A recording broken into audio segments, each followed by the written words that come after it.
안녕하세요. 조용호 선생입니다. 자, 오늘은요, 6번째 시간입니다. 색채 디자인 전략 파트죠. 오늘은 색채, 우리 심리에 대해서 한번 알아보도록 하겠습니다.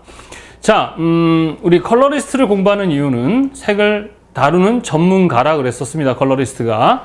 그래서 컬러리스트라는 공부를 통해서 여러분들이 색을 다루는 전문가가 되기 위한 기본 훈련을 한다고 했었죠. 그죠? 그래서 우리가 기본적으로 이제 필기 시험도 보고 실기 시험도 보는데, 필기적인 내용은 단순히 암기 과목이 아니라고 말씀드렸습니다. 우리가 실기하기 위해 필요한 기본 지식들을 배우는 거기 때문에 다양한 물리학적, 생물학적, 심리학적 이러한 다양한 그런 분야의 학문을 색과 연결해서 우리가 지금 공부를 하고 있죠. 우리 전 시간에 또 마케팅, 그죠? 경제학 관련한 것도 공부를 했는데, 사실 이 색을 사용한다. 우리가 이제 실기 시험을 이제 준비할 때 두 가지 파트를 공부를 하거든요. 조색이라는 파트와 배색이라는 파트를 우리가 하는데, 특히 나중에 실기 시험 보실 때 어떤 파트와 관련이 되어 있느냐 그러면 배색입니다. 자, 우리가 전문가인데, 우리는 색을 다루는 전문가인데 어떤 전문가죠? 디자이너죠. 자, 디자이너의 역할이 많지만 그중에 가장 우리가 핵심 목표는 누구를? 사람을 어떻게 행복하게 하는 일을 한다 했었습니다. 그래서 이 컬러든 디자인이든 우리가 이 적용하는 대상이 누굽니까? 사람이죠. 그죠? 그래서 사람에 대해서 우리가 좋은 디자이너가 되려면, 색을 잘 쓰려면 누구에 대한 이해가 필요하겠습니까? 그렇죠. 사람에 대해서 이해를 해야 합니다. 저는 사람은 되게 복잡하다고 이야기하거든요. 왜 복잡하냐? 사람은 단순히 이런 이 외모, 저 모습 보이죠? 이 외모만 있는 것이 아니라 인간은 감정이라는 걸 갖고 있거든요. 그래서 사람을 대할 때 단순히 외모만 보고 사람을 대할 수가 없습니다. 그 사람의 감정도 봐야 되겠고, 외적인 것도 봐야 되겠지만, 그래서 인간의 어떤 그 심리라는 것은 어떤 부분일까요? 이렇게 보여지는 육체의 문제가 아니라 보여지지 않는 이 정신, 마음의 문제이기 때문에 그래요. 근데 우리가 그게 보입니까? 안 보이죠? 안 보입니다. 그래서 우리 사람들은 사람을 판단할 때 대체적으로 외모를 보고 그 사람을 판단할 때가 많습니다. 그러다 보니까 그거로 인해서 생기는 오류, 오해, 오차가 발생하겠죠. 그래서 앞에서도 이야기했지만 사람은 혼자 살 수도 없지만 함께 살기도 어렵다라고 말씀드렸었습니다. 자, 그래서 좋은 디자이너가 되려면 우리 앞에서 얘기했듯 창의적이어야 된다, 이런 것도 얘기했지만, 저는 사실 가장 중요한 것은 인간에 대한 이해가 필요하다라고 얘기합니다. 사람들은 어떻게 서로 소통하고, 또 어떻게 행복감을 느끼고, 또 어떻게 사람들은 감정을 갖는지, 이런 것들에 대한 것을 이해하는 것, 그게 바로 심리죠, 심리. 그래서 우리가 그런 걸 연구하는 학문을 뭐라고 합니까? 색채 심리학이라고 하는 거예요. 특히 우리 나중에 실기시험 볼 때 어떤 파트랑 연결돼 있다? 배색. 그래서 오늘 강의만 잘 들어도 배색 시험을 거의 한 반 이상 끝냈다고 봐도 됩니다. 물론 나중에 여러분들이 실기시험 준비할 때 배색 강의는 좀 더 지금보다 더 심도 있게 들어가지만, 지금은 이제 필기 강의이기 때문에 조금 개괄적으로 설명을 할 것입니다. 그래서 책을 보면은 이 심리적인 파트가 쫙 나와 있는데, 선생님이 이렇게 읽는 식으로 하지 않는다 그랬었죠. 제가 전체 맥락을 잡아줄 거예요. 그러면 이제 저의 강의를 듣고 이론서를 통해서 여러분들이 좀 이해를 하시면 좀 더 쉽게 접근할 수 있을 것이고, 이 파트는 그렇게 어려운 파트가 아닙니다. 색채 지각도 마찬가지고, 색채 심리 쪽은 점수를 많이 여러분이 취득할 수 있는 그런 파트고, 문제도 꽤 많이 나오는 파트이기 때문에 암기도 물론 해야 되지만 단순 암기보다는 조금 이해를 하고 넘어가시는 게 공부하는 데 도움도 되고, 또 실제 우리가 이 시험을 준비하는 게 단순히 암기했다가 합격하면 초능력을 발휘해서 다 까먹어가지고 실기를 보기 위한 것이 아니란 말입니다. 얘기했었죠. 실기를 잘하려면 필기에 사전 지식이 있는 게 훨씬 유리하다. 연애를 한 번도 안 해본 사람이 그냥 가서 연애하는 것보다는 간접 경험을 많이 해보고 가는 게 더 유리하다라는 거와 비슷한 거예요. 그래서 단순히 그냥 필기시험 암기 과목, 물론 암기를 기반으로 하지만 단순한 암기 과목이 아니에요. 항상 왜 이유를 알고 배우는 것이 중요하다. 자, 이 색채 심리의 대상은 누구라고요? 인간입니다. 인간은 제가 얘기했죠. 뭐하다? 복잡하다. 복잡하다. 저는 이렇게 정의를 해요. 자, 한번 물어보겠습니다. 여러분 복잡해요, 안 복잡해요? 네, 복잡하죠. 저도 복잡해요. 네. 도대체 나는 왜 태어났지? 이런 생각부터 들거든. 나는 왜 태어났을까? 나의 의지로 태어났나? 아니거든요. 난 태어나고 싶다고 하지도 않았고, 네. 나의 의지와는 상관없이 태어났습니다. 그리고 또 나의 의지와는 또 상관없이 막 살아야 돼요. 그리고 난 또 죽기도 싫은데 나의 의지와는 상관없이 또 죽어야 하는 그런 존재입니다. 도대체 사람은 왜 살아야 하나?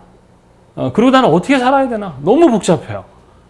여러분도 그렇습니까? 그러겠죠. 예, 당연합니다. 특히 뭐 어린 나이일수록 더 복잡할 겁니다. 뭐 나이를 많이 먹는다고 해서 또 자연스럽게 정리가 되는 건 아니에요. 자연스럽게 되는 것도 있지만 어떤 그 노력과 연습과 경험을 통해서 익히는 것도 있어요. 그래서 오늘 이 심리학 이 필기를 위한 공부긴 하지만 물론 이제 시험에 나오는 것 위주로 설명은 하겠지만 요 내용을 잘 이해만 하시면 여러분들 사는데 도움도 많이 될 수 있는 내용이고 나중에 필기 시험, 실기 준비할 때 어느 파트? 배색 파트에서도 엄청나게 도움이 됩니다. 그래서 일단 심리라는 것, 색채 심리, 사람들이 색에 대해서 어떻게 반응하는가를 연구하는 학문이기 때문에 첫 번째는 누구에 대해서 이해할 필요가 있다? 바로 사람에 대해서 이해할 필요가 있다라는 것입니다. 자, 그리고 사람은 복잡하다. 이유가 있습니다. 사람의 속성. 자, 우리 전 시간에 배웠었죠. 색이라는 것은 뭐로 나눈다? 무채색과 유채색으로 나누고 유채색은 또 뭐로 나눈다? 색상, 그 다음에 명도, 그 다음에 채도로 나눈다. 무채색은 명도다. 자, 색 그러면 이제 어떻게 생각하라 했어요? 색상, 명도, 채도라고 생각하라 했었죠. 그죠? 자, 내가 색을 사용할 줄 모른다는 얘기는 색상과 명도와 채도에 대해서 이해를 잘 못한다는 얘기입니다. 색을 이해를 못하는데 어떻게 색을 잘 쓰겠어요? 마찬가지예요. 사람도 단순히 그냥 외모만 있는 게 아니에요. 자, 사람의 구조를 보면 일단은 인간은 이 물질의 세계라고 합니다. 우리가 살고 있는 이 세상을 물질의 세계가 아니죠. 시간과 공간의 세상입니다. 그럼 이 세상에 인간으로서 존재해야 할 몸을 갖고 있어야 되겠죠. 물질, 이 단백질 덩어리가 있어야 됩니다. 그래서 그걸 몸이라고 그러고 한자로는 육이라고 그러고 저는 겉사람이라고 이야기를 합니다. 자, 1차적으로 인간은 이렇게 몸을 가지고 있습니다. 자, 근데 몸만 가지고 있나? 그렇지 않아요. 인간은 보이지 않는 어떤 세상? 정신의 세상이 있습니다. 무슨 세상? 정신의 세상. 자, 이 정신의 세상, 그러니까 이 몸 안에 하여튼 나라는 어떤 존재가 지각되지 않나요? 감각되지 않나요? 그죠? 그래서 그것을 마음이라고 합니다. 그리고 혼이라고 하기도 하고 속사람이라고 얘기도 합니다. 그래서 우리 인간은 물질에서도 존재하는 나가 있고 그 다음에 보이지 않는 정신의 세상에서의 존재인 나가 있습니다. 그런데 이 물질과 정신은 서로 호환이 돼야 안 돼요? 안 됩니다. 왜냐하면 차원이 다르기 때문에 그래요. 그러니까 서로 주파수가 안 맞습니다. 제가 외국인과 대화할 때 대화가 되나요? 다른 차원에서 살잖아요. 다른 문화에서. 그래서 그 사람과 소통하려면 뭐 중간에 누가 있어야 돼요? 통역사가 있듯이 우리 몸에도 통역의 역할을 하는 바로 뇌라는 존재가 있습니다. 뇌는요, 물질의 형태를 갖추지만 신기하게 정신과 연결되어 있는 아주 신비로운 장치예요. 자, 그래서 우리 인간은 나라고 정의할 때 나 아이덴티티 나 너는 정체가 뭐야 할 때 나를 정의할 때는 바로 이 모든 것들이 여러분의 모습인 것이에요. 그러나 이 중에서 나의 정체를 이야기할 때 가장 큰 영향을 미치는 것은 바로 정신입니다. 쉽게 얘기해서 고급 양주병 안에 소주가 들어있어요. 그러면은 소주입니까? 양주입니까? 자, 겉모습은 양주지만 그 안에 소주가 들어있으면 그 사람은 소주인 거예요. 선생님도 마찬가지입니다. 내가 이렇게 앞에서 저 선생이에요 라고 하면 사람들이 사실 저를 체육 선생 막 이래요. 외모는 제가 선생 같지 않은가 봐. 그래서 저는 선생입니다. 왜? 내 마음에는 학생을 사랑하고 학생들에게 어떻게 하면 더 좋은 걸 가르쳐 줄 수 있을까라는 마음을 갖고 있기 때문에 그래요. 그러니까 저는 마음 안에 선생으로서의 마음이 있습니다. 그러니까 겉모습은 그냥 동네 아저씨처럼 생겼지만 내 마음엔 선생의 마음이 있기 때문에 저는 선생인 거예요. 자, 제가 아무리 잘생기고 멋지고 막 겉으로 훌륭해 보여도 매일 사기치고 이상한 짓 하는 그런 마음을 갖고 있으면 저는 결국 저의 정체는 뭐가 되는 거예요? 너의 정체는 사기꾼이 되는 거죠. 뭔 말인지 이해되십니까? 그래서 인간은 다 중요합니다만 인간의 정체성을 대표하는 것은 바로 이 보이지 않는 이 마음의 세상이다라고 보시면 되겠습니다.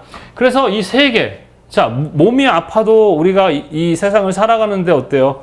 힘들죠? 자, 그 다음에 마음이 아파도 힘듭니다. 뇌가 문제가 생겨요. 자, 소통할 수 없는 뇌 기능이 떨어진다 그러죠? 선생님도 나이를 먹고 늙다 보니까 뇌 기능이 확실히 떨어지는 거를 알아요. 여러분 핸드폰 50년 쓸 수 있습니까? 한 3년만 써도 핸드폰 기능 막 떨어지잖아요. 저는 이거 50년 넘게 쓴 거고 여러분은 이제 20년, 30년 물론 저 나이대인 분도 계시지만 지금은 잘 모릅니다. 지금은 기능이 좋기 때문에 아무리 몸 관리해라 해도 안 들어요, 여러분은. 그냥 막 부어라 마셔라 그냥 괜찮습니다. 지금은 그게 감당이 돼서 가능한데 나이 먹으면 기능이 떨어집니다. 그래서 이 세 가지가 모두 건강하거나 해야지. 그렇지 않고 하나라도 문제가 생기면 우리가 인간으로서 살아가는 데 있어서 상당히 어떻다? 불편함을 느낀다라고 생각을 하시면 되겠습니다. 그래서 인간은 뭐하다? 복잡하다라는 것이에요. 왜? 인간은 몸을 가지고 있고 그리고 마음을 가지고 있고 또 뇌라는 것도 또 하나의 나라고 볼 수 있습니다. 왜냐하면 보통 우리가 소통을 할 때 인간은 마음에서 뇌로 신호를 보내고 뇌가 몸에게 명령을 하면 몸이 외부로 어떤 정보를 전달하거나 하는 그런 프로세스를 갖고 있어요. 반대로 어떤 정보가 들어오면 뇌로 보내지고 뇌에서 그 마음으로 보내면서 뭘 느껴 인간이? 감정이라는 걸 느낍니다. 그래서 우리가 전 시간에도 얘기했지만 인간은 뇌로 생각할 수 있고 또 하나는 감정, 마음으로 생각할 수 있는 존재입니다. 그래서 우리 디자이너들은 뭐로 생각해야 된다고 제가 얘기했었죠? 그쵸? 바로 감정, 마음이죠. 그러니까 색채 심리라는 것은 어떤 부분과 연관되어 있는 거냐면 이 뇌와 감정이 연결되어 있는 게 바로 우리 정신적 영역의 심리학이라고 보시면 되겠어요. 그래서 심리학은요, 보이지 않잖아요. 그래서 과학적으로 검증하려고 하는 시도를 하는 것이지 사실 이것도 마찬가지로 명확한 정답이 없습니다. 그리고 이 심리라는 것은 사람마다 다 달라요. 왜? 이 심리는 사람마다 각자의 경험에 의해서 만들어지기 때문에 그렇거든요. 그래서 그거에 대한 부분은 이제 좀 이따 설명할 거고 일단 인간의 존재는 뭐하다? 복잡하다. 그래서 여러분이 색을 볼 때도 마찬가지 색상, 명도, 채도. 제가 이제 색을 뭐라 그래야 돼요?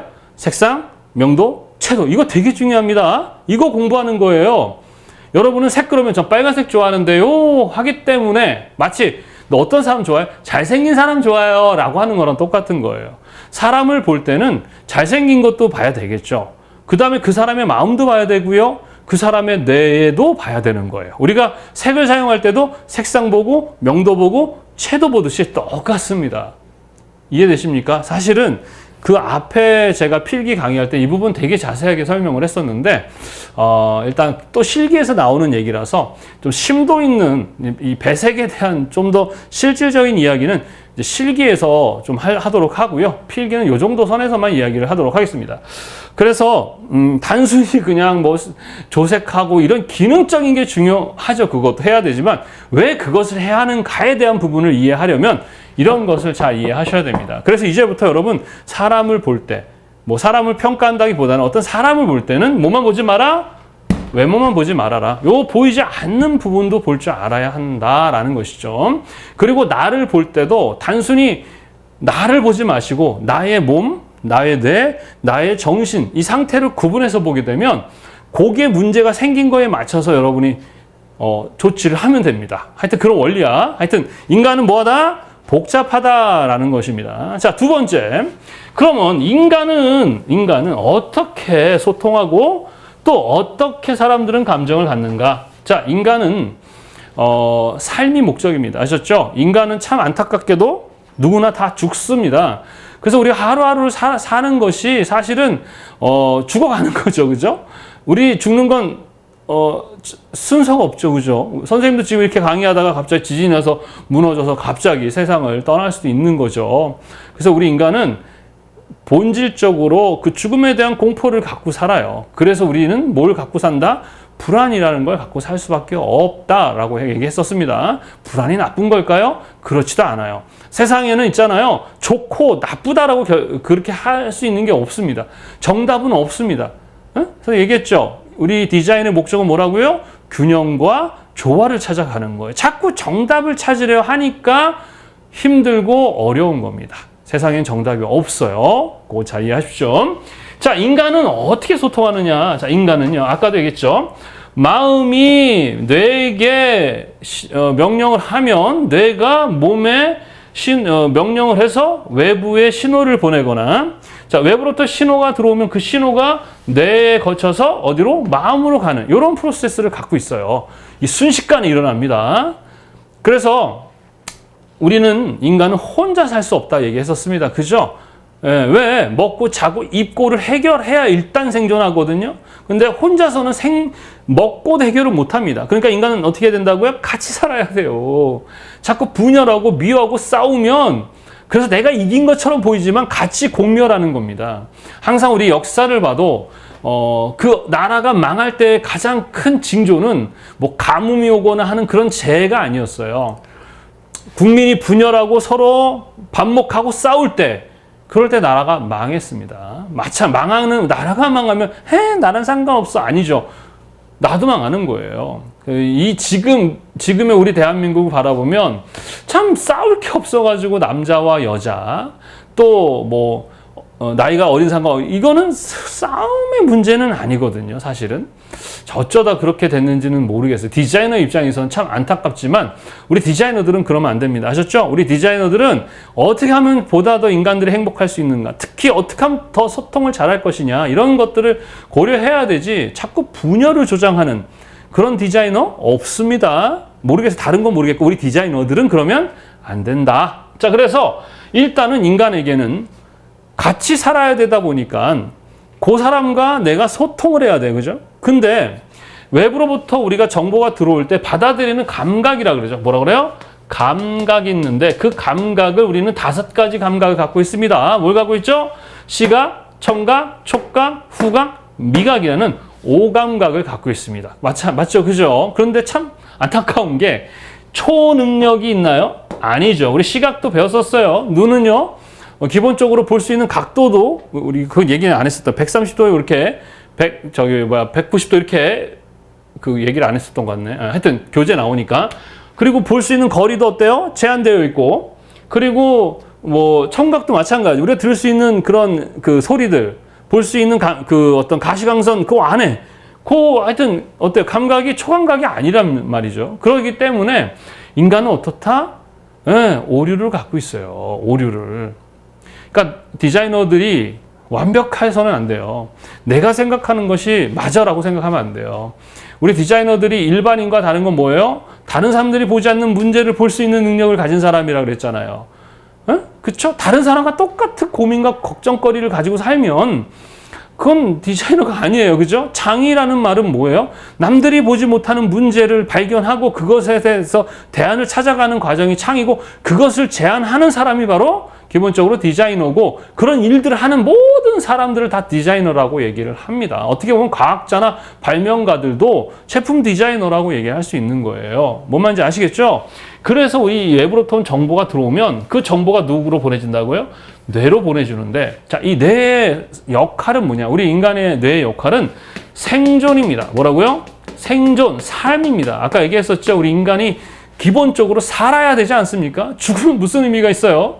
자꾸 그 사람들은 뭐 세상이 종말이 오네, 뭐 어쨌네 저쨌네 막 이러는데, 그게 나랑 뭔 상관이야?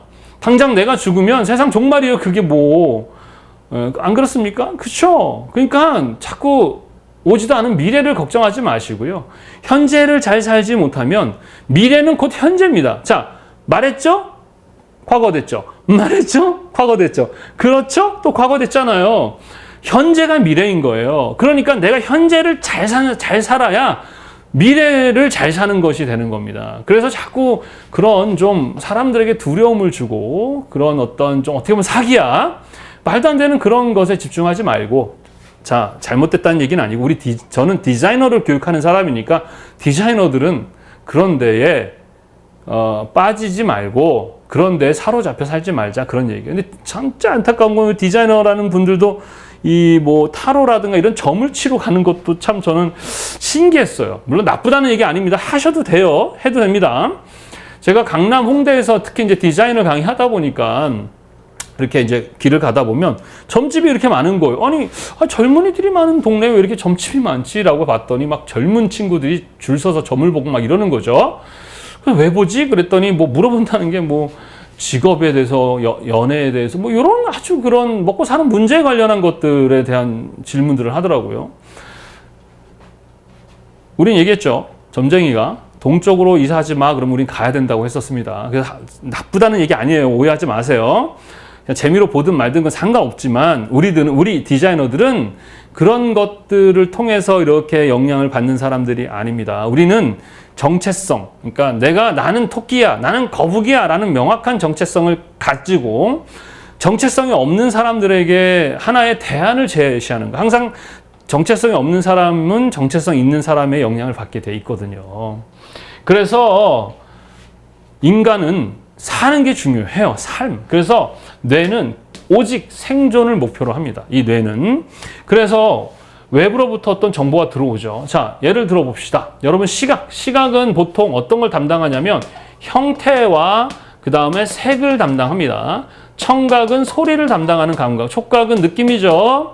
후각은 냄새를 담당합니다. 미각은 맛을 담당하는 것이죠. 이렇게 5가지의 감각이 우리 정보로 들어오면서 얘는 1차 판단을 합니다. 무슨 판단? 1차 판단. 그것을 1차 판단. 그러니까 이 마음도 판단하지만 1차적으로는 뇌가 판단을 해요. 자, 마음이 뇌한테 야, 눈 깜빡거리지 마 라고 얘기를 하면 얘가 안 깜빡거리나요? 또 얘가 얘한테 야, 심장 뛰지 마 그러면 안 뛰나요? 아니에요. 얘는 얘 말을 웬만하면 듣지만 생존의 위협이 되면 안 듣습니다. 뭔 말인지 아시겠죠? 그러니까 얘도 또 다른 하나의 나예요. 인간의 속성, 색의 3속성, 색상, 명도, 채도, 인간의 3속성, 몸, 뇌, 마음, 이렇게 이해를 하셔야 된다는 얘기입니다. 요것만 잘 이해하셔도 여러분들 되게 그 디자인 하는 데 있어서 진짜 많이 도움이 됩니다. 잘 이해를 하려고 노력하세요. 요걸 이해하면 오늘 과정은 다 설명이 되니까. 예. 왜 선생님 갑자기 인문학 강의를 하시면 심리학이 인문학이에요.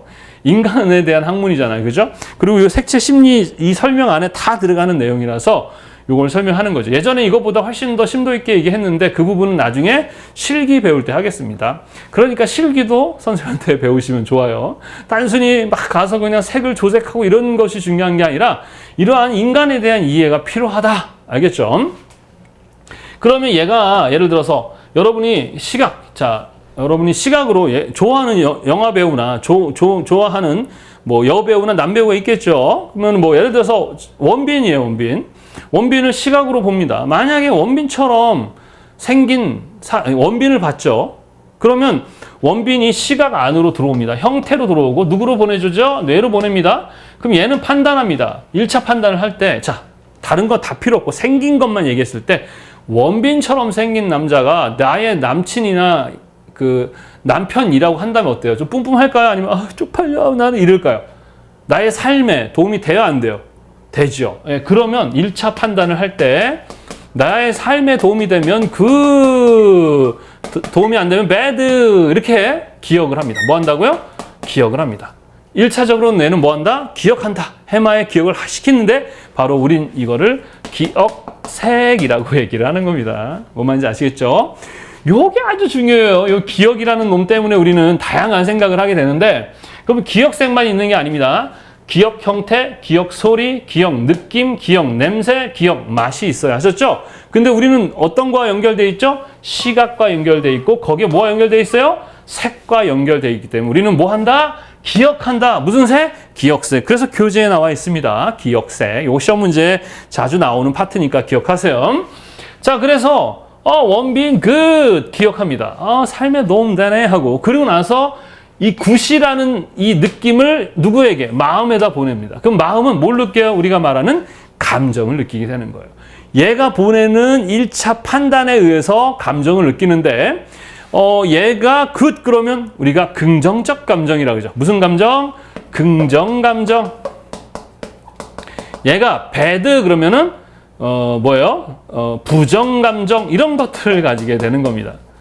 뭔 말인지 아시겠죠? 누가? 마음에서. 그래서 여러분들 기본적으로 인간은 뭘 갖고 있죠? 몸을 갖고 있죠. 자, 몸을 우리 인간만 갖고 있나? 아니죠. 돼지, 소, 말, 강아지, 고양이 몸을 다 갖고 있습니다. 그래서 1차원적으로 모든 몸을 갖고 있는 인간을 포함한 동물들은 다 감정을 가지고 있는데 인간이 가지고 있는 가장 근본적인 감정은 무엇이다? 바로 불안입니다. 뭐라고요? 불안. 모든 감정이 존재 많이 하잖아요. 근데 인간이 갖고 있는 근본적 감정은 뭐다? 불안이다. 왜 불안이냐? 인간은 뭐 한다고요? 죽기 때문에 그렇습니다. 그래서 내가 당장 난 죽음을 생각을 하고 사는 사람도 있지만 보통은 내가 죽는다는 생각 안 하잖아요. 그러나 내 안의 뇌는 항상 이 죽음에 대한 불안, 난 언제 죽을지 몰라 하는 근본적인 그 불안감을 잘 가지고 살아요. 그래서 아기가 태어날 때 몸, 팔, 다리를 달고 태어나듯이 그 아이의 기본적인 감정 세팅 상태는 불안이라는 걸 갖고 태어납니다.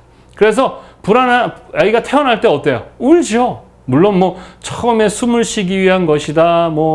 여러 가지 이유가 있긴 하지만 저는 그 울음의 그 감정, 우리가 태어날 때 완전히 백지잖아요.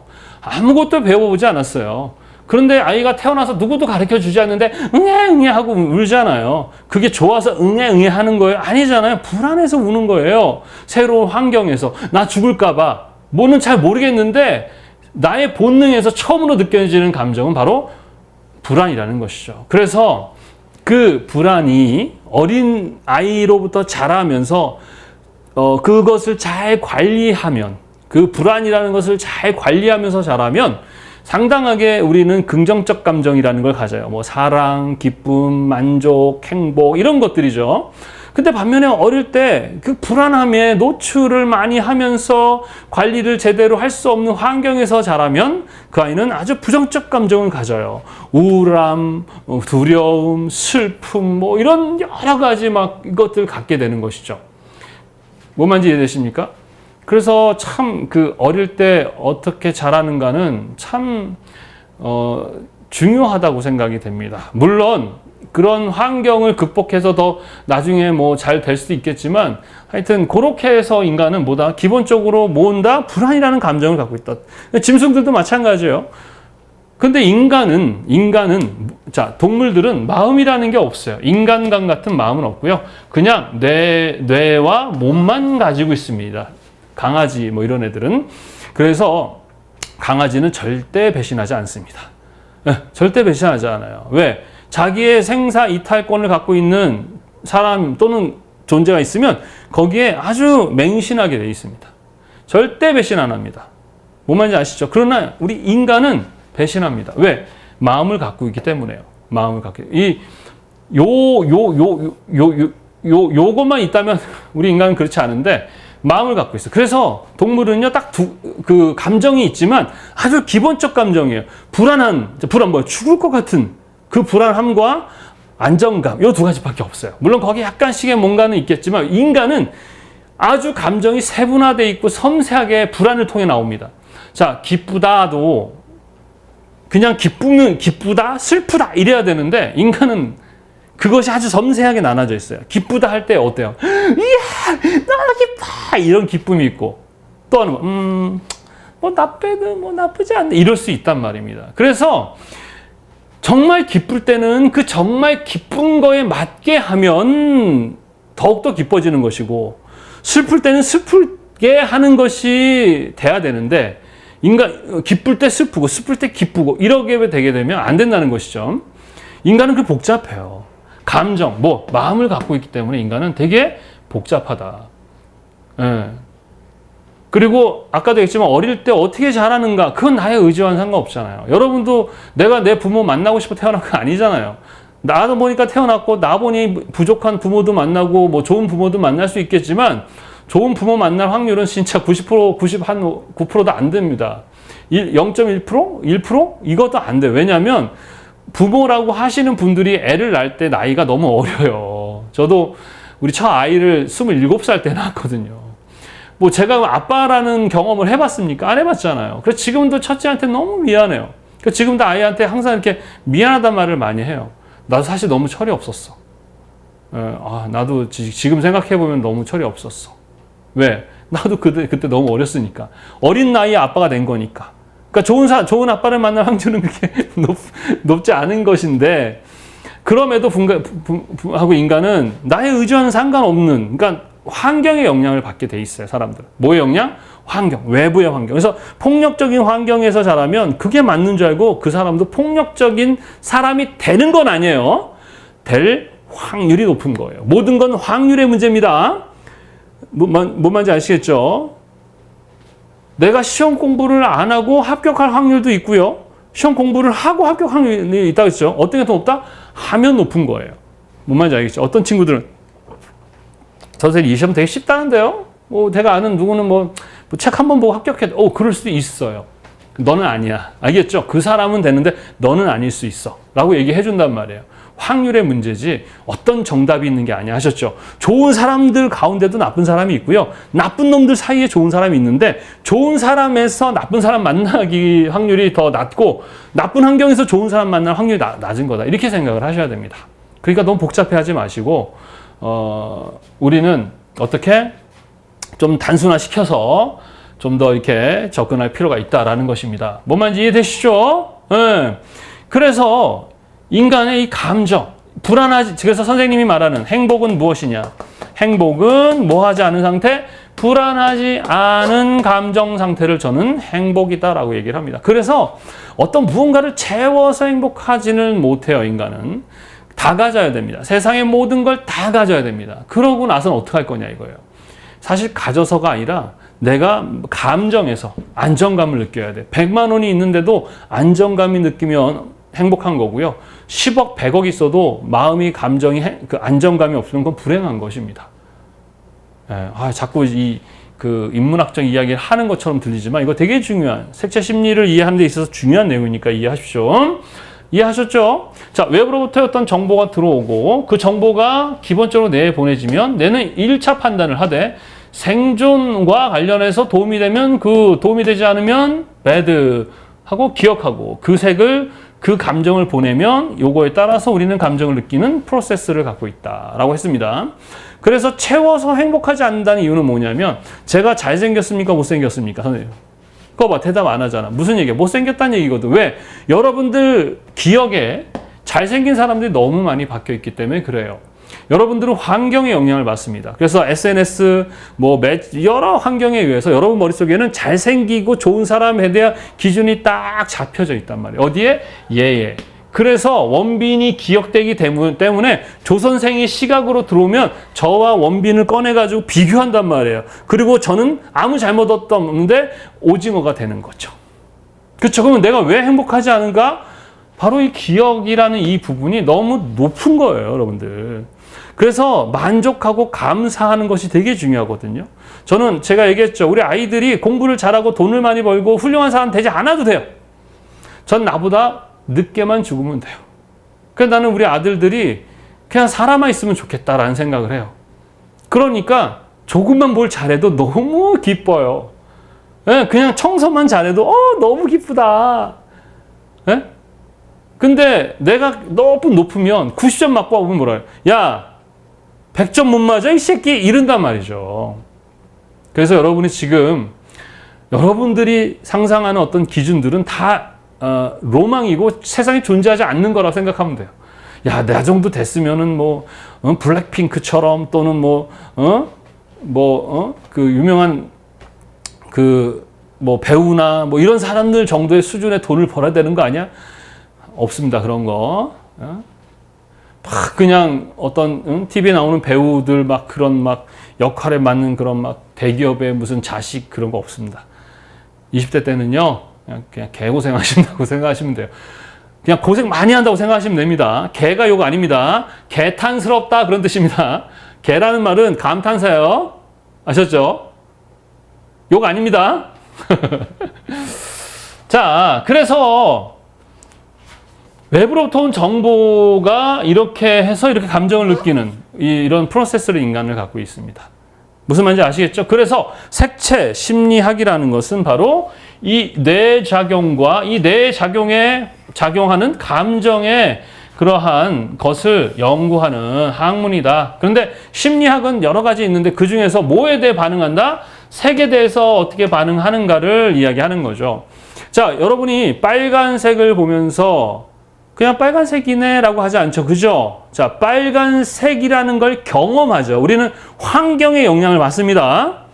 네? 환경의 영향을 받아요. 여러분이 빨간색을 보면서 따뜻하다라고 감정을 생존을 위한 1차 판단에서 뭐야? 빨간색이라는 색은 여러 가지 여러분들이 그 경험을 하게 돼요. 그 경험을 통해서 그 빨간색에다가 의미를 부여합니다.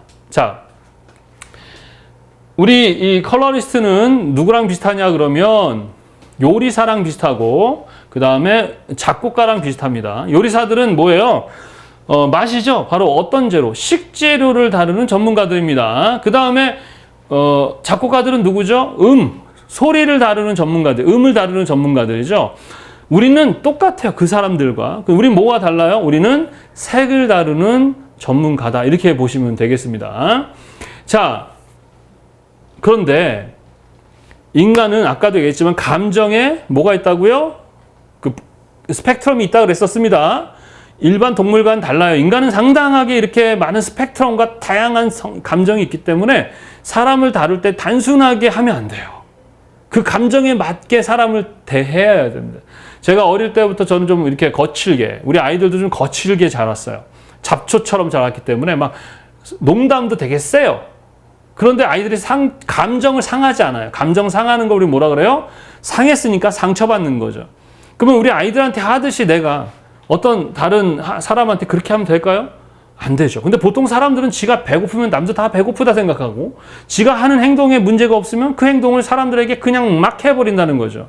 그러면 그 상대는 나의 경험이 이 사람의 경험이 아니기 때문에 자기를 무시하거나 자기를 공격했다고 착각하게 됩니다. 뭐가 생겨요? 오차가 생기고 오류가 생기죠. 즉 오해가 생김으로 인해서 불화가 일어나게 되는 겁니다. 뭔 말인지 아시겠죠?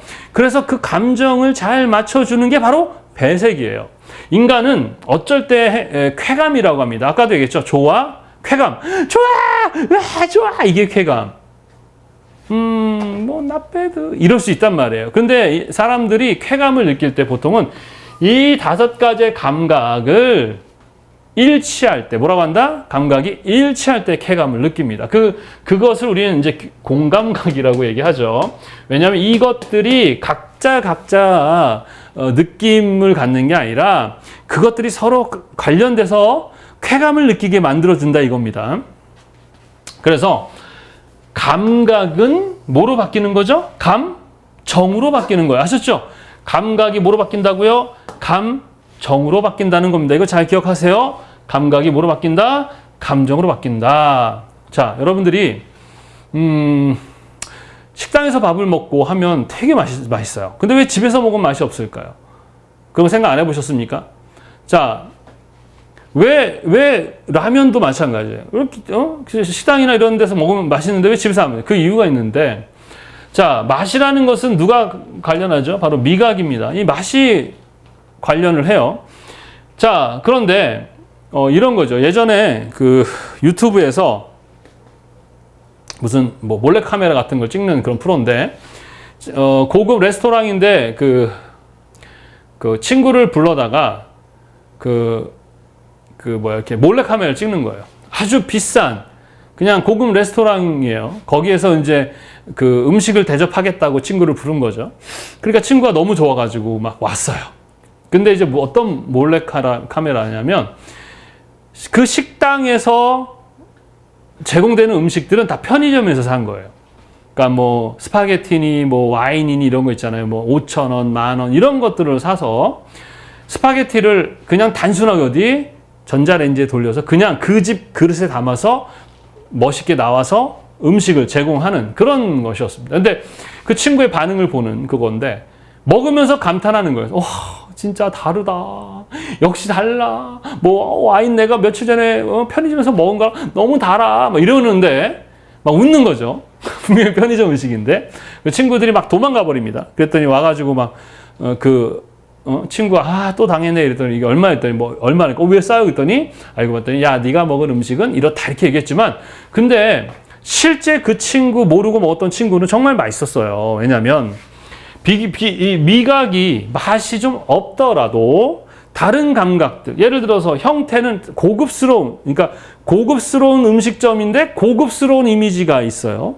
그리고 색도 고급스러운 색, 소리도 고급스러운 소리, 촉각의 느낌도 고급스럽고 냄새도 아주 고급스러운 냄새가 나는데 얘가 좀 맛이 없더라도 얘네가 얘 맛을 끌어서 총합이 어떻게 올라가면 진짜 맛있게 느껴지는 거예요.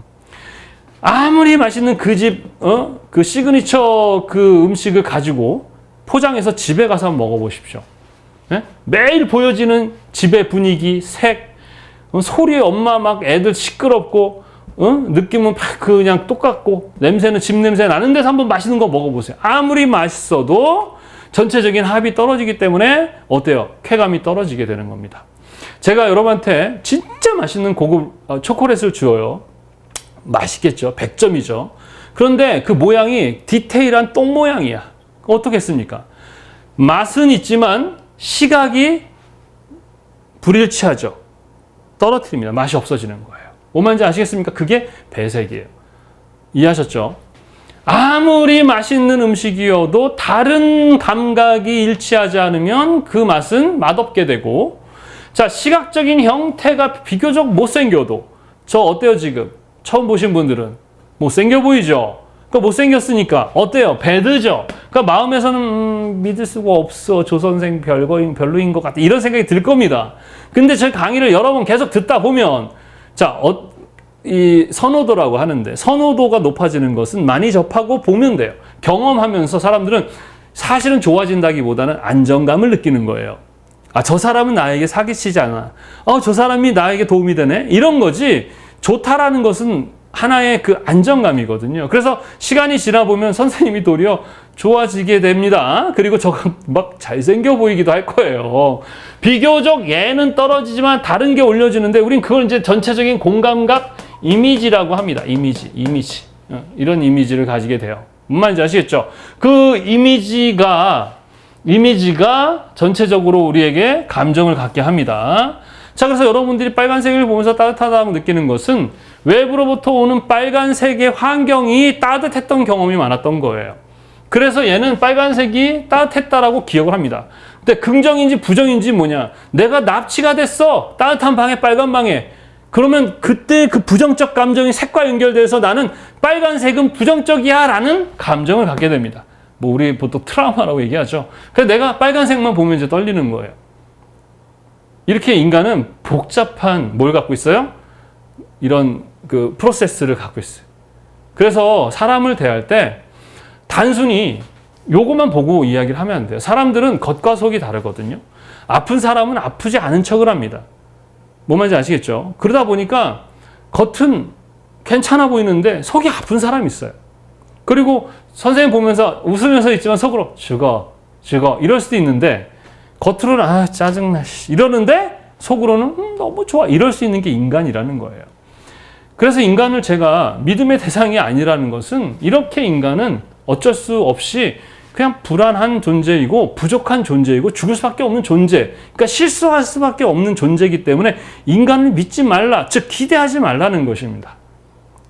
사람을 신격화시키는 건 정말 어리석은 짓입니다. 그래서 사람을 보고 미워하라는 게 아니라 이해가 된다는 거예요. 우리 아들이 게임 좋아하고 당연히 친구들 노는 걸 좋아하지 술 좋아하고 담배 좋아하고 여자 좋아하고 마약 좋아하겠습니까? 20대인 여러분들 돈 좀 못 버는 거 당연해요. 괜찮아. 이건 창피한 게 아닙니다. 다 그래요. 세상에 나만 바보라고 생각 안 해도 됩니다. 똑같아요. 그냥 있어 보이고 멀리서 보이면 산이 멋있죠. 가까이서 보세요. 거기 가면 뭐 벌레, 쓰레기 막 그냥 습하고 똑같습니다. 선생님 이렇게 영상으로 보니까 뭐 대단해 보이죠, 그죠? 그래서 저한테 실기 배우러 오는 친구들이 처음 보면 선생님 되게 막 연예인 보는 것 같아요. 그러다가 이제 며칠 지나면 사람 취급도 안 하죠. 관심도 없어요, 우리 학생들. 그냥 동네 아저씨가 되는 것처럼. 별거 없어요. 너무 쫄지도 마시고요. 너무 또 그렇다고 해서 또 과대하게 생각하지 않으셔도 됩니다. 그냥 하루하루 주어진 삶, 이왕 사는 거, 그냥 하루 편안하게 즐겁게 그냥 살아가려고 노력하시면 됩니다. 그러다 보면 그의 결과들이 조금씩 일어나게 돼 있어요. 이게 바로 인간이 느끼는 기본적인 그런 그 감정을 느끼는 그런 프로세스다. 그래서 인간이 어떤 색상을 보고 어떤 감정을 느끼는 것을 우리는 연상이라고 합니다. 뭐라고 한다? 연상. 자, 우리가 음식을 먹으면 어떤 음식을 먹으면 무슨 맛이 난다고 하죠. 음식을 먹고 그 맛을 느낄 때 그 맛과의 경험에 따라서 내 감정이 들죠. 내가 어릴 때 지금 내가 봐도 맛없는 떡 같은 거 좋아하시는 분들이 있는데 단순히 그 떡이 맛있었다기보다는 과거에는 솔직히 지금보다 맛이 없었어요, 음식이. 근데 왜 과거 사람들이 옛날 음식이 맛있었다고 하냐면 그 당시 배고팠거든요. 정말 선생님도 군대 있을 때 진짜 제일 맛있는 음식이 뭐였냐? 생강차랑 알사탕이었어요. 지금은 저도 안 먹습니다. 그런데 군대에서 처음으로 훈련소에서 그 행군을 하고 너무 힘들 때 먹었던 그때 그 음식은 너무 맛있었거든요. 그런 것처럼 과거에는 맛이 없었어도 그때 너무 가난하고 배고파서 어떤 음식이든 다 맛있었던 거예요. 그때 그 감정이 지금은 느낄 수 없는 거, 아무리 맛있는 음식을 먹어도 그런 개념이에요. 그러니까 사람은 되게 복잡한 거죠. 단순히 사람을 외모로 보고 웃고 있으니까 쟤는 좋은 사람이야 이러면 안 된다는 거예요. 웃고 있는데 슬플 수가 있어요. 이 마음이 어떤지. 그래서 근데 이 마음은 보이지 않는다는 거죠. 그게 문제라는 거예요. 그래서 투사라고 합니다. 투사가 뭐야? 훔쳐보는 거죠. 예를 들어서 하늘을 보면서 달도 울고 있네. 달이 웁니까? 안 울죠. 내가 슬프다는 거죠. 그럼 제가 슬프구나. 이렇게 훔쳐볼 수 있는 거잖아요. 마음을. 그걸 투사라고 합니다. 또 벽 뒤 보이지 않는 걸 투시라고 하듯이. 그래서 이제 그런 것을 통해서 우리가 이제 사람들의 어떤 심리 치료 같은 데 할 때 뭐 미술 치료나 그 컬러 심리 치료를 하거나 이런 색채 치료하거나 이런 것들이 이제 그런 거에 연결되는 거예요.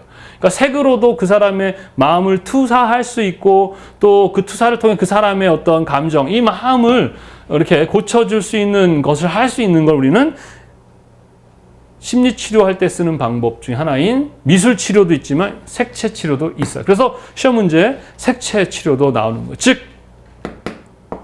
감정이죠. 이게 건강에도요. 얘가 아프면 생긴 건 멀쩡한데 우리 히키코모리라고 하나요? 그런 사람이 나올 수 있는 거예요. 그러면 그런 사람들은 뭐라 하면 안 됩니다. 이 마음이 건강해질 때까지 기다려줘야 돼요. 그래서 몸도 건강해야 됩니다. 이건 되게 쉬워요. 이거는 잘 먹고 잘 입고 잘 운동하고 튼튼하게 하면 되는 부분이고요. 뇌라는 것은 기본적으로 되게 부정적이고 방어적입니다. 그래서 상당히 보수적이에요. 여러분들이 그래서 얘가 얘한테 자꾸 신호를 보냅니다. 이 경험을 바탕으로 해서. 그런데 대부분은 나쁜 기억을 많이 생각나게 만들어요. 야, 너 이렇게 있다가 너 망해. 너 옛날에 이래가지고 너 이랬잖아. 그러면서 얘가 얘한테 자꾸 부정적인 신호를 보내요. 그럼 얘는 계속 부정 감정이 드니까 죽을 것 같이 되는 거예요. 그래서 마음이 튼튼하게 되면 뇌를 설득할 수 있거든요. 얘가 뭐라고 하면 얘가 얘한테 뭐라고 할 수 있습니다. 아니야, 괜찮아. 몰라, 잘 돼. 이런 식으로 얘를 설득할 수 있거든요. 그래서 이 내용이 되게 중요합니다. 이걸 이해하는 게 되게 중요해요. 그래서 이제 선생님이 쓴 책이 바로 나는 왜 불안한가라는 입문서인데, 이건 단순히 그냥 심리 치료나 하는 책이 아니고 디자이너들에게 꼭 필요한 바로 인간에 대한 이해, 인간의 기본적 감정, 이 감정이 되게 중요하죠. 이 감정을 행복하게 하는 일을 하는 거기 때문에. 그래서 이 이후의 이야기, 우리 이 강의를 하다 보면 좋다고 해서 댓글을 남겨주시면서 이거 말고 더 좋은 어떤 내용 있는 거 없어요? 막 이러시는데, 지금은 필기 강의라 이 정도만 하겠습니다. 그래서 이후의 내용들은 요 나는 왜 불안한가, 예, 나는 왜 불안한가, 요 책을 구입하셔서 좀 읽어보시면 예, 진짜 많이 도움이 되실 겁니다. 아셨죠? 예, 이렇게 인간은 이런 식의 소통을 하고 감각. 그래서 복잡한 사람이 복잡한 사람과 어떻게 해요? 소통해야 되는 거죠. 쉬워요, 어려워요? 어렵죠. 나는 웃음이 되게 좋은 신호고 좋은 경험이에요. 그 상대를 보고 웃는 것은 난 너 좋아라는 신호인데, 하고 나는 웃으면서 신호를 보냈는데 상대는 그 웃음이 아주 부정적 경험일 수 있어요. 그래서 웃는 것만 보면은 감정이 상하는 거야. 왜 웃어? 나 비웃나? 막 이런단 말이죠. 그쵸? 예. 자, 그래서 결국에는 우리는 이 감각 중에 어떤 걸 담당한다? 색을 담당하는 것이고요. 그 색의 감각을 통해서 어떤 감정을 맞추는 일을 하는 거예요. 예를 들어서 아까도 얘기했지만 맛있는 초콜릿은 형태도 어때야 돼요? 맛있는 형태를 가져야 돼요. 그래서 그 하트 모양을 가져야 더욱더 맛있다라는 것에 뭐가 늘어나요? 쾌감이 늘어나겠죠. 그죠? 무슨 말인지 이해되시죠? 그래서 우리는 뭐 쉽게 얘기하면 이제 영화 감독이 야, 이번에 공포 영화를 만들 거야. 그러면은 그 영화 감독은 어떤 그 시나리오 작가가 만든 그 평면적인 내용을 내용을 시각화하면서 평면상에다가 어떻게 해야 돼요? 공포라는 이미지와 내용을 넣어야 되겠죠. 사람들이 보면서 와 하는 쾌감이 느껴져야 되지. 보면서 이러면 안 되잖아요. 그러면 이제 연기하는 사람도 공포적인 연기를 해요. 뭐 링에 뭐 그 우물에서 하고 나옵니다. 근데 배경이 전체가 아주 뭐 디즈니랜드, 에버랜드 이런데 꿈과 희망이 넘치는 궁궐이 있다고 생각해봐. 무서워요? 아니죠. 불일치. 공포의 분위기. 근데 컬러는 아주 고명도 고채도에 알록달록하게 막 정말 그렇게 하면 돼, 안 돼? 안 되죠. 색도 공포의 색. 소리도 이제 다 했어. 근데 소리가 띵띠린 띵띠리리리리 이렇게 나와. 안 되잖아요. 불일치. 5가지의 감각이 모두 공포에 일치할 때 사람들은 이렇게 되는 거예요. 그래서 우리가 이러잖아요. 영화 감독. 야, 이번에 음악 좀 공포에 맞춰서 만들어 와봐. 야, 이 형태, 미술 감독 좀 형태도 공포하게 해봐. 컬러리스트 불러서 야, 공포에 맞는 색 좀, 배색 좀 해봐. 이거예요. 그래서 배색은 별거 없어요. 예전에는 그냥 대충 이렇게 쓰던 것을 우리가 느끼고자 하는 그 감정에 맞춰서 색상 명도 채도를 사용하는 겁니다. 다시 한번 얘기해 볼게. 그래서 우리는 색을 연상한다라는 말을 쓴다고 했었습니다. 자, 그래서 우리 교재를 보면 이제 색채 심리학에 대한 부분은 쉽게 얘기해서 심리학, 인간이죠. 인간이 색에 대해서 어떤 감정, 어떤 감정의 반응을 일어나는지에 대한 연구하는 학문, 비교적 과학적으로. 알겠죠? 그 다음에 기억색 얘기했었죠. 우리는 색을 다루기 때문에 기억색이죠. 맛을 다루는 사람들은 기억 맛이고, 형태를 다루면 기억 형태가 되겠지만, 우리는 기억색이죠. 그래서 무엇이 기억됐는가? 그리고 그 기억은 긍정적 기억이냐, 부정적 기억이냐에 따라서 우리는 그거에 대한 감정을 느끼게 된다. 아셨죠? 그 다음에 색채 경험과 정서적 반응. 이게 그 얘기예요. 내가 어떤 경험을 했을 때 어떤 색이 그거와 연결이 된다는 얘기거든요. 내가 빨간색 방에, 그것도 고명도 고채도에 빨간색, 아주 밝은 빨간색 방에 아주 공포스럽게 거기에 감금이 돼 있었어요. 이제 나는 언제 죽을지 몰라 하는 그 방에 있었다면 그때 느꼈던 냄새, 그때 느꼈던 그 컬러의 상황이 되면 그때 공포의 감정을 느끼게 되는 거예요. 그래서 인간은 외부로부터 오는 정보, 내 스스로가 나의 정체성을 가져가는 것보다는 나와 상관없이 태어나서 어떻게 보면 여러분들은 조작되어지는 거예요. 외부로부터 나는 거의 99.9%는 조작되어지는 거고, 거기서 좀 이렇게 창의적인 사람들이 나옴으로 인해서 사람들이 이끌어가는 사람들을 우린 디자이너라고 얘기를 하는 겁니다. 그래서 색채 경험과 정서적 반응이란 그 얘기예요. 뭔 말인지 아시겠죠? 그래서 읽어보시면 되는 부분이고, 자, 그 다음에 사람들은 이런 외부적 환경을 받을 때 어떤 단계에서 이렇게 경험을 하고 느끼는지 얘기했었습니다. 생물학적 반응 단계. 이거는 여러분이 아기 때 태어났을 때 여러분의 의지와 상관없이 태어났고 뭐 있나요? 없어요. 그때는 죽을까 라는 그 본능적 감정밖에 없는 상태. 바로 생물학적 반응 단계라고 하는 거죠. 그리고 수동적 의도 관계라는 것은 여러분의 의도와는 상관없이 외부 환경에 의해서 여러분들이 그거에 대해서 감정을 갖고 만들어가는.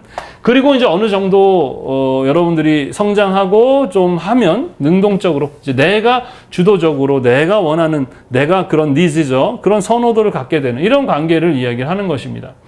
그래서 색자극에 대한 생물학적 반응. 자, 이것을 뭐 어린 아이들이 이후에 얘기하겠지만 노란색에 대한 선호도. 우리가 보통 색은 이렇게 물어보죠. 너 어떤 색 좋아해? 라고 물어봐요. 그럼 일반인들은 그냥 빨간색 좋아해? 라고 하죠. 이거는 색을 잘 모르는 거죠. 우리는 뭐라고 대답해? 나 빨간색을 선호해. 그런데 약간 노란색의 기미가 있는 빨강을 좀 선호해. 그리고 명도는 좀 고명도를 좀 선호하고 채도도 비교적 고채도를 선호해. 그래서 라이트 옐로우 씨 레드를 나는 선호하거든 이라고 얘기해야 그게 전문가예요. 아셨죠? 색에 대한 그런 속성을 이해를 해야 색을 잘 쓴다니까요. 매 사람을 볼 때 외모가 잘생긴 것만 보는 애는 사람을 외모로 보니까 매일 사기당하고 상처받고 이용당하게 되는 거예요. 사람의 마음도 볼 줄 알아야 되고 그 사람의 뇌, 어떤 삶의 기억을 갖고 있는지도 알아야 하는 거예요. 참, 이거 진짜 중요한 건데, 그지? 그리고 나서 이제 기본적으로 의식적 상징화, 즉 연상이죠. 연상. 음식을 먹으면 어떤 맛이 느껴지죠. 우리는 눈으로 색을 먹는 거야. 빨간색을 봤다는 건 빨간색이 내 눈 안으로 들어오고 그 눈 안에서 입에서 맛을 느끼듯이 우리가 눈에서 맛을 느끼는데 그걸 뭐라 그래? 연상이라고 한다고. 아셨죠? 이해하셨습니까? 그 다음에 문화적 영향과 매너리즘. 문화적 영향, 우리가 문화는 뭐라 그랬습니까? 공통된 인간들이 살아가면서 만들어내는 공통의 습관, 개인적 습관처럼. 술 먹을 때 우리 음주 문화 1차 안 끝나죠? 요즘엔 좀 많이 좋아졌지만 거의 1차, 2차 막 가지 않습니까? 그런 문화. 그래서 그런 문화가 형성된 곳에 내가 들어가면 내가 그걸 바꿔요. 그 문화에 흡수가 돼서 나도 그런 사람이 돼요. 그런 사람이 되는 걸 매너리즘. 그래서 우리 디자이너들은 정말 그 매너리즘에 빠지지 않도록 진짜 열심히 발악을 하셔야 됩니다. 어떤 기준, 이게 정답이야. 꼭 이렇게 해야만 해. 라는 그것은 우리 창의에 상당히 문제가 있어요. 저도 그런 매너리즘이 많았었어요. 우리 아이가 처음 초등학교 갈 때 당연히 한글을 띄고 들어가야 돼. 분위기가 그랬었어요. 그리고 저희 아이들 뭐 수능 둘 다 안 봤습니다. 우리 아들 두 명 다. 꼭 봐야 되나? 볼 수 있고 능력이 돼서 그게 되나 봐도 되지만 아니어도 괜찮지 않을까? 잘하고 있어요. 예. 대학도 안 나왔습니다. 학점은행제를 통해서 2년 만에 다 학사학위를 받았고 우리 아들 첫째는. 그리고 직장 생활로서 아주 잘하고 있습니다. 예, 자꾸 자식을 자랑해서 죄송한데 자랑하려는 게 아니라 내가 남의 자식을 실험할 수가 없잖아요. 저는 우리 아이들을 통해서 실험을 하고 있거든요. 아이들이 원하는 거, 너희들이 살고 싶은 방식대로 한번 살아봐 라는 훈련을 한번 해보고 있어요. 물론 그게 성공할지 아닐지 몰라요. 그냥 실험을 해보죠. 다른 거죠. 여러분 자식이 빵점 맞아서 막 8등급, 7등급 맞으면 여러분 보고 나중에 결혼했을 때 그냥 웃으면서 넘어갈 수 있을까요? 어렵죠. 네, 어려운 거예요. 그래서 우리는 이 매너리즘 이런 영향을 받을 수 없다. 그러다가 이제 선생님처럼 나름 이제 우리 디자이너들이 생각도 바뀌고 뭔가 이 창의적인 사람이 되면 이제 이런 식의 자기 나름대로의 스타일이라든가 이런 걸 만들어가는 이런 단계를 거친다라는 걸 주장한 사람이 누구다? 프랭크 망케. 아주 이 사람입니다. 색채 경험 프라이드. 이것도 시험 문제 자주 나오니까 잘 이해하시면 되겠습니다. 그 다음에 우리 색채의 공감각 얘기했었죠, 그죠? 그 공감각, 이 5가지 감각이 서로의 합이 어떠한 쾌감을 만들어낸다, 이미지를 만들어낸다라고 했었죠. 그래서 이 각각마다 여러분들 항상 색상 명도 채도, 색은 뭐다? 색상 명도 채도. 자, 색상의 기본 색상은 R, Y, G, BPB가 있고 이 색상마다는 맛이 느껴집니다. 무슨 맛? 연상이라고 했었어요. 그래서 빨간색에 대한 연상, 맛이 있어요. 뭔 말인지 아시겠죠? 그리고 명도, 흰색, 회색, 검은색. 얘네도 맛이 있죠. 보통 어둡다, 밝다, 무겁다, 가볍다 이 정도밖에 없습니다. 채도는 순도라고 했었습니다. 얘는 뭐가 있습니까? 강하다, 약하다, 딱딱하다, 연하다 이 정도예요. 그래서 가장 많은 연상은 색상에서 이루어집니다. 그래서 우리 앞에 온도감 얘기했었죠. 온도감은 누구랑 관련돼 있다고요?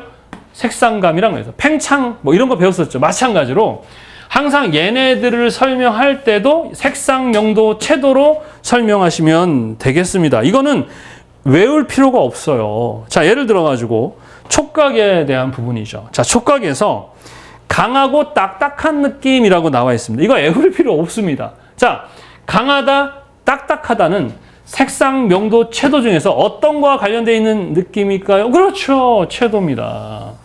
그러면은 채도가 고채도, 선명하냐, 연하냐 이거에 따라서 어때요? 선명하다는 건 강하다는 느낌이 아셨어요? 그래서 이 느낌 자체, 그 촉각의 느낌에서도 채도가 어때야 돼요? 채도는 높아야 합니다. 알겠죠? 채도는. 자, 그럼 명도는, 자, 이제 이거를 물어볼 때 학생들이 해요. 저명도는 강하고 딱딱하다. 아니에요. 지금 책에 나올 때 저명도, 고채도라는 것은 그 둘이 합쳐져야 된다는 얘기입니다. 그러니까 고명도의 고채도도 강하고 딱딱한 느낌이 있습니다. 아셨습니까? 강하고 딱딱한 느낌은 누가 주도한다? 채도가 주도하는데 색상은 그러면 이런 거예요. 우리 나중에 배색을 배우는데 색상에서는 강하고 딱딱하다라는 의미는 강한 것은 빨간색을 쓸 수 있고요. 딱딱한 것은 파란색을 쓸 수 있기 때문에 색상은 다 쓰니까 얘는 얘기하지 말자. 자, 그럼 명도에서는 딱딱하고 강한 건 뭐가 더 그러냐? 저명도가 다 되는데 저명도가 가장 그런 느낌이 세. 그러면 채도는 고채도. 그래서 저명도와 고채도가 가장 이 느낌 강하고 딱딱한 느낌이야 라는 얘기입니다. 이걸 암기하는 게 아니에요. 아셨죠? 그 다음에 광택감이 있다, 평안하다, 평평하다라는 거죠. 예? 그 광택감 뭐 빛이 막 나는 거지 않습니까? 그죠? 평평하다. 그러려면 명도가 좀 높은 게 그렇고 그다음에 채도가 높은 게 그렇다. 이런 거예요. 그래서 요 나와 있는 그 선생님의 팁 내용은 외우는 게 아니라 이해하셔야 됩니다. 뭐와 관련되어 있는가? 색상이냐, 명도냐, 채도냐 이런 식으로 여러분 이해를 하시면 되겠습니다. 뭐 촉감과 관련해서는 질감인데 질감 말 그대로 우리가 거친 느낌 이런 것들이 바로 질감이겠죠. 그다음 미각도 마찬가지예요. 자, 짠맛, 단맛, 신맛, 쓴맛 있는데 단맛은 자, 예를 들어서 단맛은 색상에서 특별히 어떤 애가 단맛인가요? 난색 계열이죠. 난색 계열. 뭐가? 단맛은 난색 계열이죠. 선생님, 한색, 빨간색, 파란색도 단맛이 있는데요. 떠리원에 가면 있어요. 파란색도, 맞아요. 파란색도 단맛일 수 있지만, 어떤 게 가장 다냐를 물어보는 거예요. 어떤 게 그 RIGBP 중에서 어떤 색이 가장 달아요? 하면 난색입니다.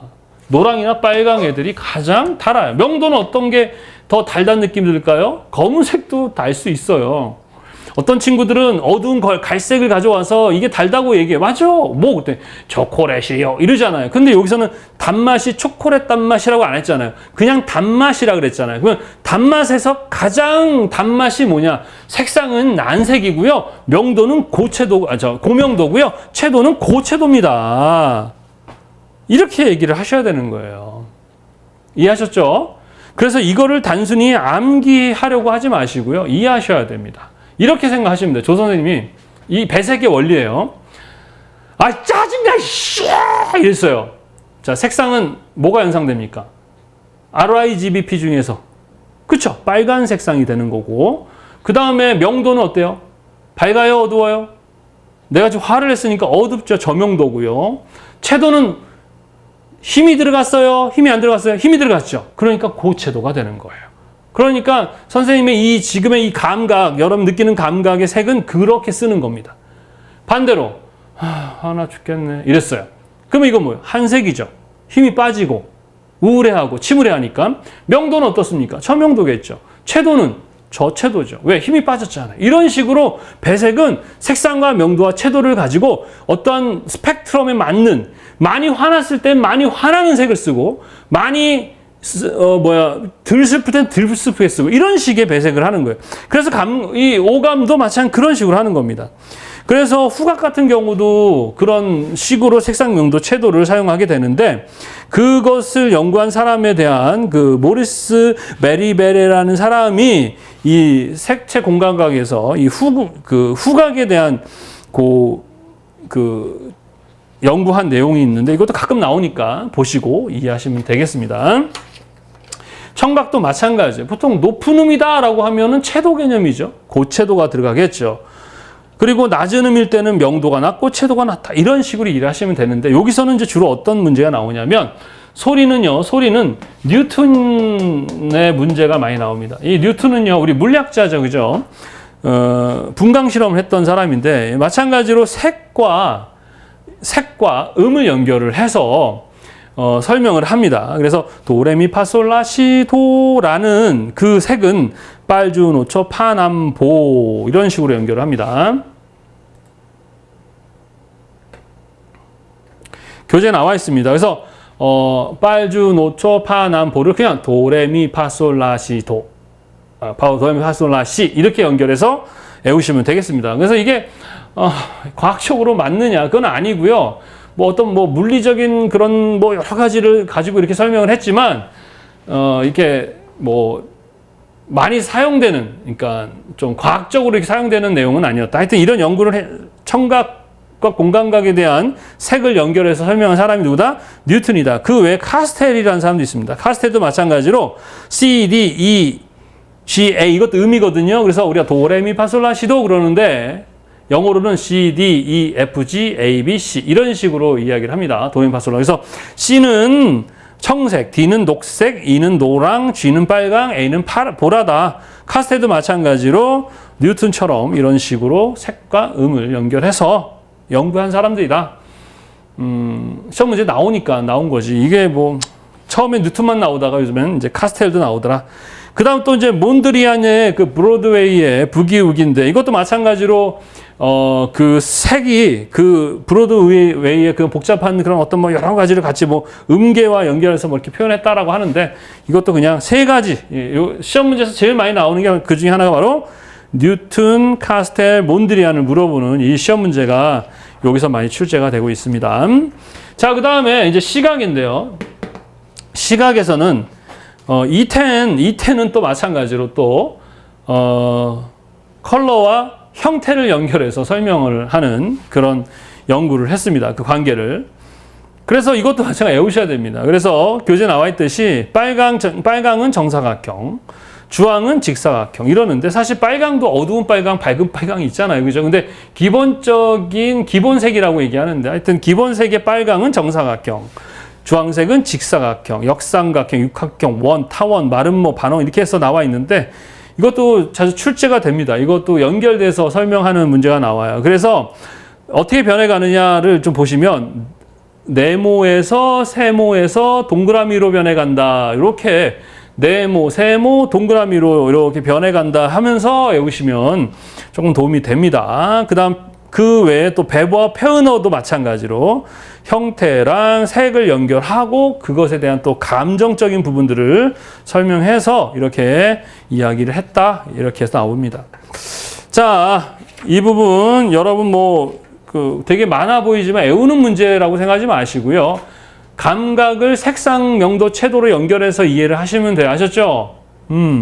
근데 이제 시험 문제에 자주 출제되는 부분이 이제 소리를 색과 연결했던 뉴턴, 그 다음에 E10의 형태와 색을 연결한 요 문제가 가장 많이 출제되고 나머지는 그때 상황에 따라 약간씩 그냥 한 번씩 나오니까 이해를 하고 보면 다 이해가 되는 문제다. 이렇게 보시면 되겠습니다. 자, 그 다음에 선생님이 얘기를 했었죠. 연상에 대해서 한번 알아보도록 하겠습니다. 우리가 음식을 먹으면 어떤 맛이 느껴지고 그것이 뇌로 보내지면 뇌는 그 맛과 관련해서의 경험, 기억이죠. 기억 맛과 관련해서 긍정적 맛, 부정적 맛을 가지고 부정적이면 부정적 신호를 보내서 얘가 부정적 감정을 갖게 만들어주는. 그래서 우리 감정은 마음으로 느낍니다. 여러분 알겠죠? 그래서 저는 생각할 때 마음으로 생각하라고 했었습니다. 보통 얘는요, 나 중심적이라서 이기적입니다. 되게 부정적이고 얘는 그나마 이타적입니다. 그래서 동물들은 그냥 배고프면 먹어요. 배 부르면 그 앞에서 춤을 춰도 안 잡아먹습니다. 네, 동물들은 그래요. 근데 인간은 뇌랑 마음이 불일치하거든요. 불일치할 수 있어요. 먹어라, 뭐 배고플 때 먹어라 라고 얘가 신호를 보내거든요. 그러면 마음은 만약에 나보다 내가 더 사랑하는 사람이 있으면 내가 저 사람한테 이걸 줘야 해 하고 뇌한테 신호를 보내서 명령을 하죠. 그럼 뇌는 불편해합니다. 아, 나 싫어. 안 돼, 줘. 그럼 마음에서 그냥 두 가지 마음이 싸우는 거예요. 여러분 자주 싸우지 않습니까? 그래서 뭘 줄 때 막, 이렇게 주는 것보다는 줄까 말까 하다가 주는 이런 일이 나오는 거예요. 그래서 뇌는 되게 이기적이에요. 여러분이 어떤 잘못을 했을 때 손해가 나 자신에 오면 어디 뗀다 그랬어요? 내 머리 때, 이러죠. 그 다음에 내가 남이 아프거나 내가 사랑하는 사람 아프면 어디 아프다고? 가슴 아픈 거예요. 그래서 저는 우리 학생들을 바라볼 때, 우리 아이를 바라볼 때 어디 아프냐 그러면 가슴이 아파요. 그리고 그 가슴으로 생각을 합니다. 그렇죠? 그래서 연상이라는 것은 우리는 음식은 무슨 맛이 나네 하지만 우리는 뭐가 연상되네 라고 얘기하는 거예요. 우리는. 그래서 아까 앞에서도 우리는 선호한다는 말을 자주 써야 됩니다. 왜냐하면 너 엄마 좋아 아빠 좋아 그랬더니 아빠 좋아요 하면 엄마 싫은 거예요? 그러니까 엄마 좋아 아빠 좋아 그러면은 둘 다 좋은데요. 용돈 좀 더 주시는 아빠가 더 저는 좋아요 라고 얘기하면 되는 거잖아요. 그걸 우리는 선호하다라는 얘기예요. 너 어떤 색상 좋아해? 빨간 색상 좋아해. 그러면은 빨간 색상은 좋아하고 나머지는 다 혐오합니까? 아니죠. 다 좋아하는데 내가 빨간색을 좋아하는데 그걸 우리는 선호하다라는 얘기예요. 그래서 그걸 선호하다. 그래서 우리는 사용할 때 나 어떤 색 좋아해. 물론 써도 되지만 비교적 우리는 어떤 말을 쓰는 게 맞다? 선호하다 이 말을 쓰는 게 맞습니다. 그리고 우리는 어떤 색을 보면서 뭐가 느껴진다, 뭐 어떤 감각이 이런 말 써도 되지만 비교적 우리는 이제 연상된다라는 말을 자주 쓴다 이렇게 이해하시면 되겠습니다. 그래서 첫 번째는 구체적 연상과 추상적 연상으로 나눠요. 구체적 현상은 어떤 형태가 있고 보여지고 만져지는 것이고 추상적 연상은 보여지지 않는 형태를 이야기합니다. 어떤 게 있을까요? 구체적인 연상은 예를 들어서 빨간색의 구체적 연상 그러면 뭐예요? 소방차, 그 다음에 뭐 사과 이런 거죠. 그럼 여러분들은 왜 이것을 이거로 연상하죠? 경험했기 때문에 그럽니다. 아마 소방차가 초록색으로 우리 사회에서 했다면 우리는 초록색을 소방차라고 아마 했을 겁니다. 그래서 개인의 경험도 있지만 우리가 살면서 공통적으로 느끼는 그 경험하는 색들이 있잖아요. 사람들은 자주 보고 자주 경험하는 색에 대해서 선호도를 갖는다. 즉 친근감을 갖는다. 즉 안정감을 느끼는 거죠. 항상 처음에 봤을 때 되게 이상한 애였지만 만나다 보고 오랜 시간을 지내보면 되게 편안하고 좋은 친구 사이가 되듯이 더운 지방에 사는 사람, 추운 지방에 사람, 뭐 돌이 많은 지역에 사는 이렇게 살아가는 그 지역에 따라서 사람들마다 경험이 다르게 되고 그렇죠? 예. 그리고 그 지역만의 나름대로 사람들이 선호도를 갖게 되는 것이죠. 그래서 전체적인 그 공통된 선호도도 있고 그 감각도 있지만 또 개인적인 경험으로 또 얻는 선호도도 있겠죠. 그죠? 자, 그 다음에 추상적인 것은 뭐가 있습니까? 보이지 않지만 우리 보통 뭐 사랑 이런 거죠. 사랑 이런 것들이 추상적 연상이라고 할 수 있어요? 있죠. 자, 그런데 이 구체적과 추상적 연상만 있는 게 아니라 부정적이거나 긍정적인 연상이 됩니다. 이거는 이제 여러분들이 어떤 경험을 했느냐에 따라 달라지겠죠. 그죠? 빨간색에 대해서 긍정적 경험을 했다면 여러분들은 긍정적 연상이 될 것이고 긍정적이지 않는 연상하면 부정적 연상이 되죠. 이것이 곧 뇌에서 우리에게 신호를 보내면 거기에 대한 감정을 느끼는 그런 메커니즘을 갖고 있습니다. 그래서 부정적인 연상은 뭐 죽음, 피 이런 거겠고 긍정적인 연상은 뭐예요? 열정 뭐 이런 거겠죠. 이런 식의 것들, 그러니까 빨강은 여러분들이 알아야 될 게 무조건 긍정적이지 않다. 또 그래서 무조건 부정적이지 않다라는 거예요. 그래서 나중에 배색할 때 빨간색만 배색하면 긍정적인 느낌이 날 것 같지 안 그렇습니다. 부정적인 의미도 강하게 나게 돼서 그때 이제 뭘 사용해줘요? 무채색을 같이 쓰게 되는 거예요. 이게 배색의 원리인데 일단 여기까지만 할게요. 그래서 배색을 할 때 기본 근거는 바로 연상이다라는 것입니다. 그래서 책에 나오는 그 빨간색에 대한 구체적 연상과 추상적 연상을 한 번씩 읽어보면 돼요. 이건 당연한 내용이에요. 자, 제가 어떤 그 연상을 얘기할 테니까 그 무슨 색상인지 얘기해 보세요. 자, 그 구체적 연상. 바다, 푸른, 옥, 하늘, 파도. 그렇죠. 파랑 나오잖아요. 뭐 이걸 외워요. 이해만 하면 되겠죠. 자, 그 다음에 상징은 뭐냐 그러면 구체적 연상이 상징이다 이렇게 보시면 됩니다. 우리가 사과를 빨간색이다라고 얘기하는 것은 파란색도 있군 하지만 대부분 빨간색에 대한 경험이 있지 않습니까? 그죠?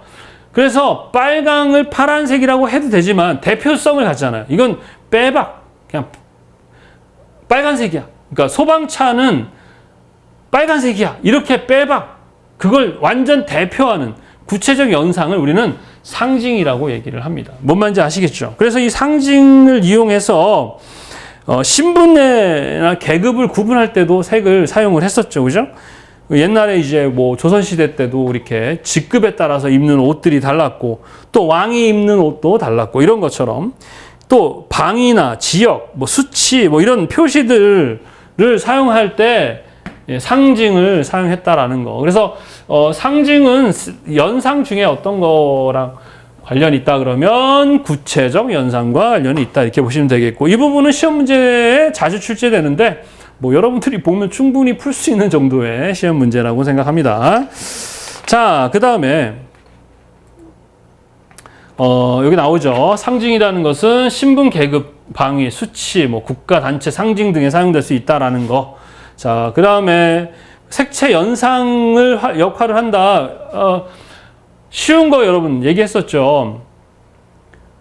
오감을 일치시키는 겁니다. 아셨죠? 즐거우면 즐거운 형태, 즐거운 색, 즐거운 맛, 즐거운 소리, 즐거운 느낌, 즐거운 촉감 이런 것들이 아셨죠? 색을 그냥 써도 되는데 내가 기뻐 그러면 기쁜 색을 쓰면 더 기뻐진다는 얘기입니다. 그러니까 초콜릿이 맛있는데 똥 모양이면 맛이 없다고 느껴지는 거, 고급스러운 음식을 집에서 먹으면 맛없어지는 것처럼 이 연상이라는 것을 이용하면 제품이 더 맛있다는 느낌도 날 수 있고, 바나나 우유이면 바나나 우유의 그런 이미지가 색으로 표현되어 있어서 어때? 더욱더 맛있는 바나나처럼 느껴지게 되겠죠. 그리고 기능 같은 정보를 설명하기도 하고요. 그죠? 이렇게 리모컨의 색깔을 통해서. 그 다음에 뭐 사회문화 정보로서 로성이라고 되어 있네요. 정보로서의 역할을 하죠. 붉은 악마, 일체감을 느끼게 하기도 하고요. 또 언어적 기능도 가지고요. 1호선, 2호선, 3호선, 또 지하 유니폼, 국제 언어로서의 역할도 하죠. 국기색이라든가 우리나라 국기색, 프랑스 뭐 이런 것처럼 이거 안전색채. 그래서 우리가 이제 시험 문제 이런 국기색에 대한 시험 문제도 나오고 안전색채에 대한 것도 나오고 사회, 문화에 따라서 또 색에 대한 선호도라고 하죠. 그죠? 이런 것들에 대해서 이제 여러분들이 공부하게 돼요. 이 부분은 애울 게 아니라 이해만 하면 얼마든지 할 수 있는 부분입니다. 자, 그래서 지역색과 풍토색, 이거 시험 문제 아주 많이 나오는데, 아까도 얘기했지만 어떤 지역에서, 그러니까 자연 환경이 될 수도 있고 또 그 지역의 어떠한 뭐 자연 환경부터 문화 뭐 이런 여러 가지의 그 특징들이 있을 겁니다. 그죠? 그래서 그 살고 있는 그 지역의 문화뿐만 아니라 뭐 종교, 그 다음에 자연 환경, 사상 이런 모든 것들의 영향, 문화적 문화 그런 것들의 영향을 받아서 그 지역을 대표하는 색이 바로 지역색입니다.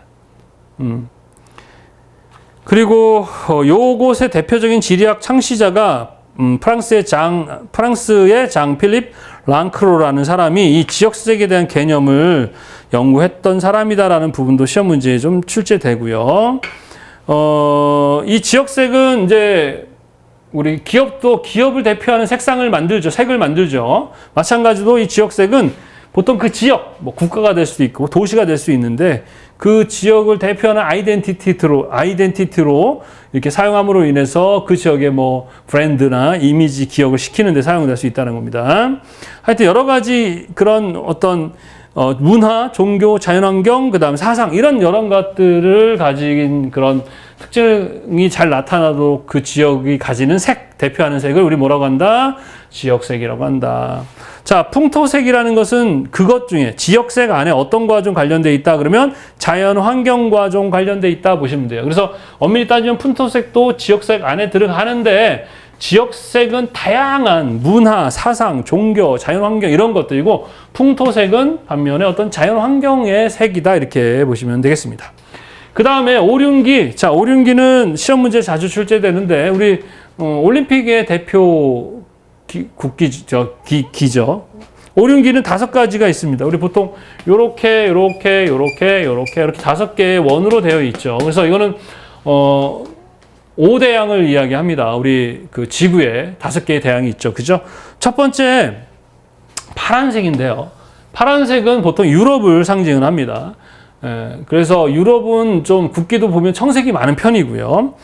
그 다음에 요 가운데가 검은색인데, 검은색 그럼 뭐 어디입니까? 어느 대륙이죠? 그렇죠. 아프리카입니다. 자, 그리고 빨간색이죠. 자, 우리 국기 색 중에 빨간색이 많은 나라, 열정적인 나라, 이런 어디예요? 그렇죠. 미국이나 캐나다 같은 그쪽. 아메리카 쪽입니다. 그 다음에 노란색입니다. 자, 노란색에 대한 선호도가 높은 나라.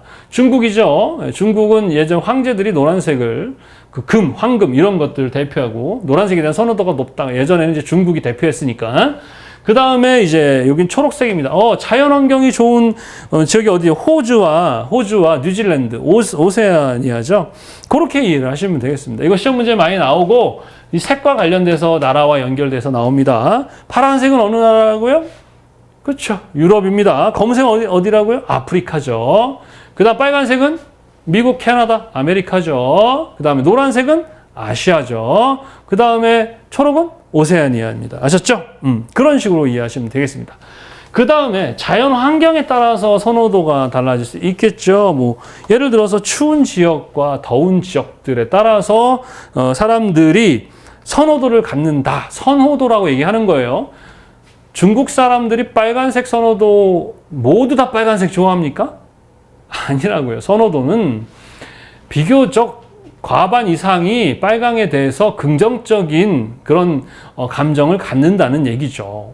우리 한국 사람들 백이민족이니까 흰색 다 좋아하냐? 그건 아니란 말입니다. 백이민족이란 그것이 다 그게 아니라 비교적 어떤 색을 선호한다는 뭐라고요? 다 좋아하는데 그 색에 대해서 좀 더 긍정적 감정을 갖는다. 이렇게 보시면 됩니다. 그 더운 지역은 대표적으로 어디예요? 아프리카나 중동 그런 지역이겠죠. 그러다 보니까 사람들은 추운 지방이 더 난색이 선호할 것 같잖아요. 안 그렇습니다. 추운 지역은 사람들이 보는 것에 대한 선호도가 높다고 했었어요. 어린아이들이 노란색에 대한 선호도가 높거든요. 그런데 왜 그럴까요? 여러 가지 이유가 있습니다만 제일 많은 이유는 부모들이 자꾸 노란색을 입혀서 그렇습니다. 아이들이 어릴 때 다양한 색들을 경험하잖아요. 그럼 아마 다양한 색을 좋아할 건데 어린 아이들에게 노란색을 입으면 병아리 같고 귀엽다라는 느낌에 귀여우니까 고급스럽게 입힐 수 없잖아요. 그리고 안전을 생각했을 때 가장 주목성이 높다 했었죠. 그러다 보니까 아이들이 노란색을 많이 보게 되니까 그거에 대한 편안함을 느끼게 되고 그거에 대한 선호도가 높아지듯이 내가 어떤 지역, 난색은 따뜻한 색들을 많이 경험하기 때문에 더우니까 추운 색 좋아할 것 같지만 아니에요. 난색 계열의 선호도가 높고 추운 지역은 한색에 대한 선호도가 높다 이렇게 보시면 되겠습니다. 자, 사상별 선호도 사상에 대한 얘기는 민주주의, 공산주의, 법치주의, 자본주의 이런 것들이거든요. 사람들이 가지고 있는 다양한 어떤 생각이나 그런 것들이겠죠. 그죠? 공통된 그런 생각들, 추구하는 이상 이런 것들인데 대표적으로 시험에 나오는 거는 민주주의와 공산주의의 기반이 되는 사회주의거든요. 그래서 사회주의 그럼 뭐예요? 뭔가 혁명, 투쟁 이런 거기 때문에 뭐에 대한 선호도가 높겠습니까? 빨간색에 대한 선호도가 높고요. 민주주의는 뭐예요? 좀 파란색에 대한 선호도가 높다. 이것도 애울 거는 아니고요. 그냥 이해하시면 됩니다.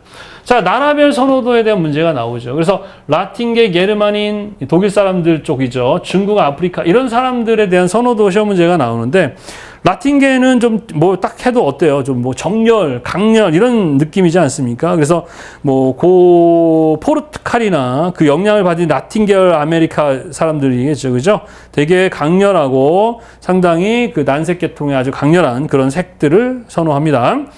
자, 게르만인 그러면 이제 독일 쪽에 분포된 민족들, 스웨덴, 덴마크인, 노르웨이, 이런 사람들입니다. 그래서 책을 보게 되시면은 나오는데 약간 추운 지역에 있는 사람들이에요. 북쪽에 있는 사람들. 그래서 한색, 그다음 중국은 뭐 대표적으로 빨간색의 선호도가 높긴 한데 그렇다고 해서 파란색에 대해서 뭐 다 싫어한 건 아니지만 그래도 조금 파란색보다 빨간색에 대한 선호도 높고 그리고 약간 파란색은 좀 뭐 안 좋은 색으로도 이해하기도 합니다. 근데 요즘에 예전에는 그냥 뭐 쉽게 중국색의 빨간색 선호도를 물어보는데 요즘에는 조금 어려운 문제들이 좀 출제가 돼요. 우리가 잘 알지 못하는 그런 좀 더 미시적인 문제들이 나오는데 뭐 그런 거는 그냥 뭐 찍을 수밖에 없어요. 그럴 거가 다 공부하려면은 그것만 해도 책 한 권입니다. 저도 이제 그런 거 연구하면서 책을 사서 보는데 그래서 그냥 개괄적으로 이해하시면 되겠어요. 자, 그리고 아프리카 같은 경우도 뭐 검은색에 대한 선호도가 높다 하지만 난색 계열에 대한 선호도도 상당히 높아요. 그리고 일본 같은 경우는 흰색이랑 뭐 빨간색에 대한 선호도가 높은 것처럼 보이고 파란색에 대한 선호도 높은데 여하튼 뭐 시험에 나왔던 것들 위주로 정리를 했으니까 이렇게 좀 보시면 될 것 같습니다. 그 다음에 종교별 선호색, 뭐 종교는 기본적으로 기독교가 있겠고, 그죠? 그 다음에 불교, 그 다음에 힌두교, 뭐 천주교, 뭐 이슬람 이런 건데 이슬람 국가에서는 초록색에 대해서 상당히 그 신성한 색으로 봅니다. 그러다 보니까 이슬람권의 그 국기색을 보면 초록색이 많이 있죠, 그죠? 불교 같은 경우는 뭐 황금색, 노란색이고 힌두교도 노란색, 그 다음에 기독교는 뭐 파란색이나 빨간색 쪽을 선호합니다. 뭐 파란색, 빨간색을 선호한 이유는 이제 뭐 우리 예수님이 십자가에 못 박혀 죽으시면서 흘리신 그 피에 대한 그 상징적인 색이 빨간색이고 그거에 대해서 상당히 긍정적인 의미를 갖고 또 파란색이나 흰색 같은 경우는 상당히 그 신성시되는 그런 색이라서 사람들이 그런 상징색 선호도를 갖습니다. 그 외에 뭐 이제 나오는 부분은 한번 책을 보고 이해를 하시면 되겠고, 자, 신분 계급에 대한 상징색, 선호색 얘기했었죠. 우리 신분에 따라서, 그죠? 중국은 이제 황제색이라 그래서 황금색, 노란색을 사용했는데 반대로 서양에서는 황금색 자체가 약간 조롱거리, 바보, 루저 이런 느낌이거든요. 그래서 보라색이죠. 자주색이에요. 을 입었다. 이 자주색이 만들기 좀 어려운 색이라서 그랬던 것 같고, 그리고 우리나라에서도 마찬가지 뭐 그 계급에 따라서 지위에 따라서 그래서 우리 예전에 1품, 3품 막 이러지 않습니까? 1품, 3품 제일 높은 사람들은 홍색, 그 다음에 3품, 6품 파란색, 7품, 9품 초록색. 그래서 우리 드라마 같은 데 보면 초록색 관복을 입은 사람도 있고, 그 다음에 홍색, 약간 빨간색이죠. 네, 그런 뭐 파란색 입은 사람도 있었습니다. 계급에 따라서 이렇게 바꿀 수 있다라는 거. 그 사회 문화 정보로서의 색채. 그러면은 이제 동양에서는 노란색이 상당히 선호도가 높은 그런 색인 반면에 이쪽 서양 쪽은 겁쟁이, 배신자, 뭐 이런 식으로 똑같은 건데도 다르다. 이 문제 좀 많이 출제되고, 우리나라, 이 서양에서는 검은색이 장례식을 의미하지만 동양에서는 이제 장례식은 흰색이다라는 거. 요즘에는 뭐 검은색도 많이 이제 우리나라도 서양의 영향을 받아서 그렇게 됐죠. 그 다음에 서양에서는 이제 흰색을 순결이라고 생각하기도 하지만 동양에서는 죽음을 의미하게 되죠. 그러니까 그 나라마다의 어떤 사회 문화 그 정보로서 이렇게 차이가 있다라는 거. 그리고 이 파랑에 대해서 21세기 디지털 색채, 민주주의 상징 뭐 이런 것들을 대표하는 색이 뭐냐 그래서 파랑색이다. 뭐 이런 시험 문제도 좀 출제됩니다. 그래서 환경색이죠. 이건 뭐 녹색은 번영, 황색은 대지 태양, 청색은 하늘 바다. 뭐 이거는 외울 것도 아니에요. 읽어보시면 여러분들이 충분히 이해될 수 있는 부분입니다. 또 뭐 자동차에 대한 선호도, 뭐 큰 차와 작은 차에 따라서도 선호도가 다를 것이고, 그래서 그 나라마다 또 선호도 다르는데 보통 대형 차들은 약간 무게감을 주기 위해서 약간 어두운 톤인데 꼭 그렇지는 않아요. 또 흰색도 있을 수 있어요. 예, 그리고 소형차들은 좀 더 경쾌하고 밝아서 조금 이렇게 눈에 잘 띄게 해야 되겠죠. 예. 자, 그리고 이제 국기색이라는 게 있습니다. 국기색은 이제 나라마다 사용되는 색인데 그 각각 색마다의 그 의미가 있어요. 그래서 빨간색은 혁명, 유혈, 용기, 파란색은 평등, 자유, 노랑은 태양, 광물, 금, 비옥함, 검정은 주권대지, 금면 흰색은 결백 순결 이런 것들을 의미하고 우리나라는 이제 태극과 건곤감리 4개로 구성되어 있죠, 그죠? 각각마다 의미가 부여되어 있고요. 그래서 이런 거 국기생 문제도 그렇고 이 부분에서 뭐 한 문제, 뭐 두 문제 이 정도에서 출제가 되니까요. 뭐 하나하나마다 미시적으로 이야기하면 진짜 깊어요. 그러나 시험에서는 가끔 미시적이고 대부분은 우리 책에 나와 있는 내용으로 문제가 나온다. 이렇게 이해하시면 되겠습니다. 자, 이제 그러면 선호도라고 해요. 선호라는 게 뭐라 그랬죠? 어떤 색을 좋아하냐가 아니라 우리는 선호한다라고 얘기를 한다. 왜?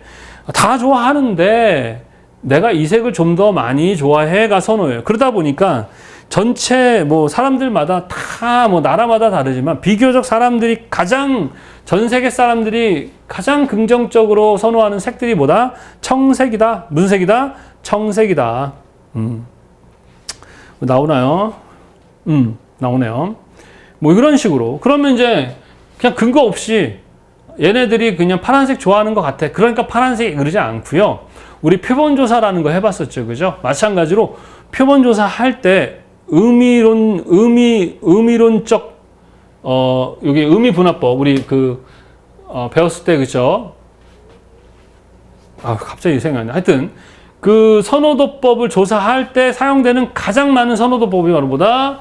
SD법이다. 이거 시험 문제 엄청 많이 출제됩니다. 뭐라고요?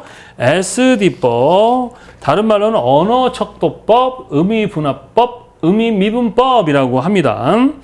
이거 오스굿이라는 사람이 만든 것입니다. 1950년. 이거 시험 문제 많이 나오죠.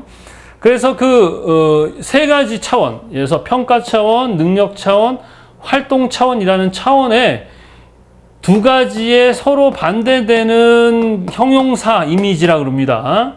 좋은, 나쁜, 이거 형용사입니다. 아셨죠? 그래서 좋다, 나쁘다는 동사죠. 그죠? 그래가지고 좋은, 나쁜이라는 두 가지의 언어 척도법이죠. 이렇게 사용을 해가지고 좋은, 나쁜 해가지고 예를 들어서 빨강 그러면 뭐 매우 좋다 뭐 이런 식으로 사람들이 이렇게 체크를 하겠죠. 그러면 이 체크한 것을 다이어그램으로 이렇게 표시해가지고 위치를 막 표시를 하게끔 만들어서 이렇게 그 선호도를 측정하는 방식입니다. 그래서 SD법이 주로 뭐를 조사한다? 색채 선호도 조사법에 많이 사용되는 기법이 뭐다? SD법이다. 이거 시험 문제에 많이 출제됩니다. 그리고 이렇게 척도화시켜서 뭐 5척도라고 하기도 하고 뭐 7개는 7척도라고 하는데 이러한 5척도법을 이용해서 이런 여러 가지의 차원의 형용사들을 반대에다 놓고서는 그래서 여러분이 조사하고 싶은 것을 선정해서 조사를 하시면 되겠습니다. 그래가지고 조사를 해봤더니 사람들마다 나라마다 어떤 선호도를 갖더라라는 것입니다. 그래서 이 선호도 측정법 이거 시험 문제에 많이 나오니까 잘 기억하시고 또 그 외에 이제 감성 데이터 조사법이라든가 순위법이라는 게 있습니다. 감성적인 색에 대해서 사람들이 어떻게 그것을 느끼는가를 데이터화 시켜가지고 조사하는 방식이고 순위법은 색을 놓고 거기다 사람들이 순위를 정해서 정하는 이런 식인데 이런 방법들도 있지만 많은 건 뭐를 사용한다? SD법을 많이 사용한다. 이 정도로만 이해하고 넘어가도록 하겠습니다. 자, 그래서 조사를 해봤더니 전 세계 사람들이 뭐 물론 나라마다 다르겠지만 청색에 대해서 가장 선호도가 높았다. 이런 거죠. 그 다음에 적색, 노색, 자색, 등색. 자색은 보라색입니다.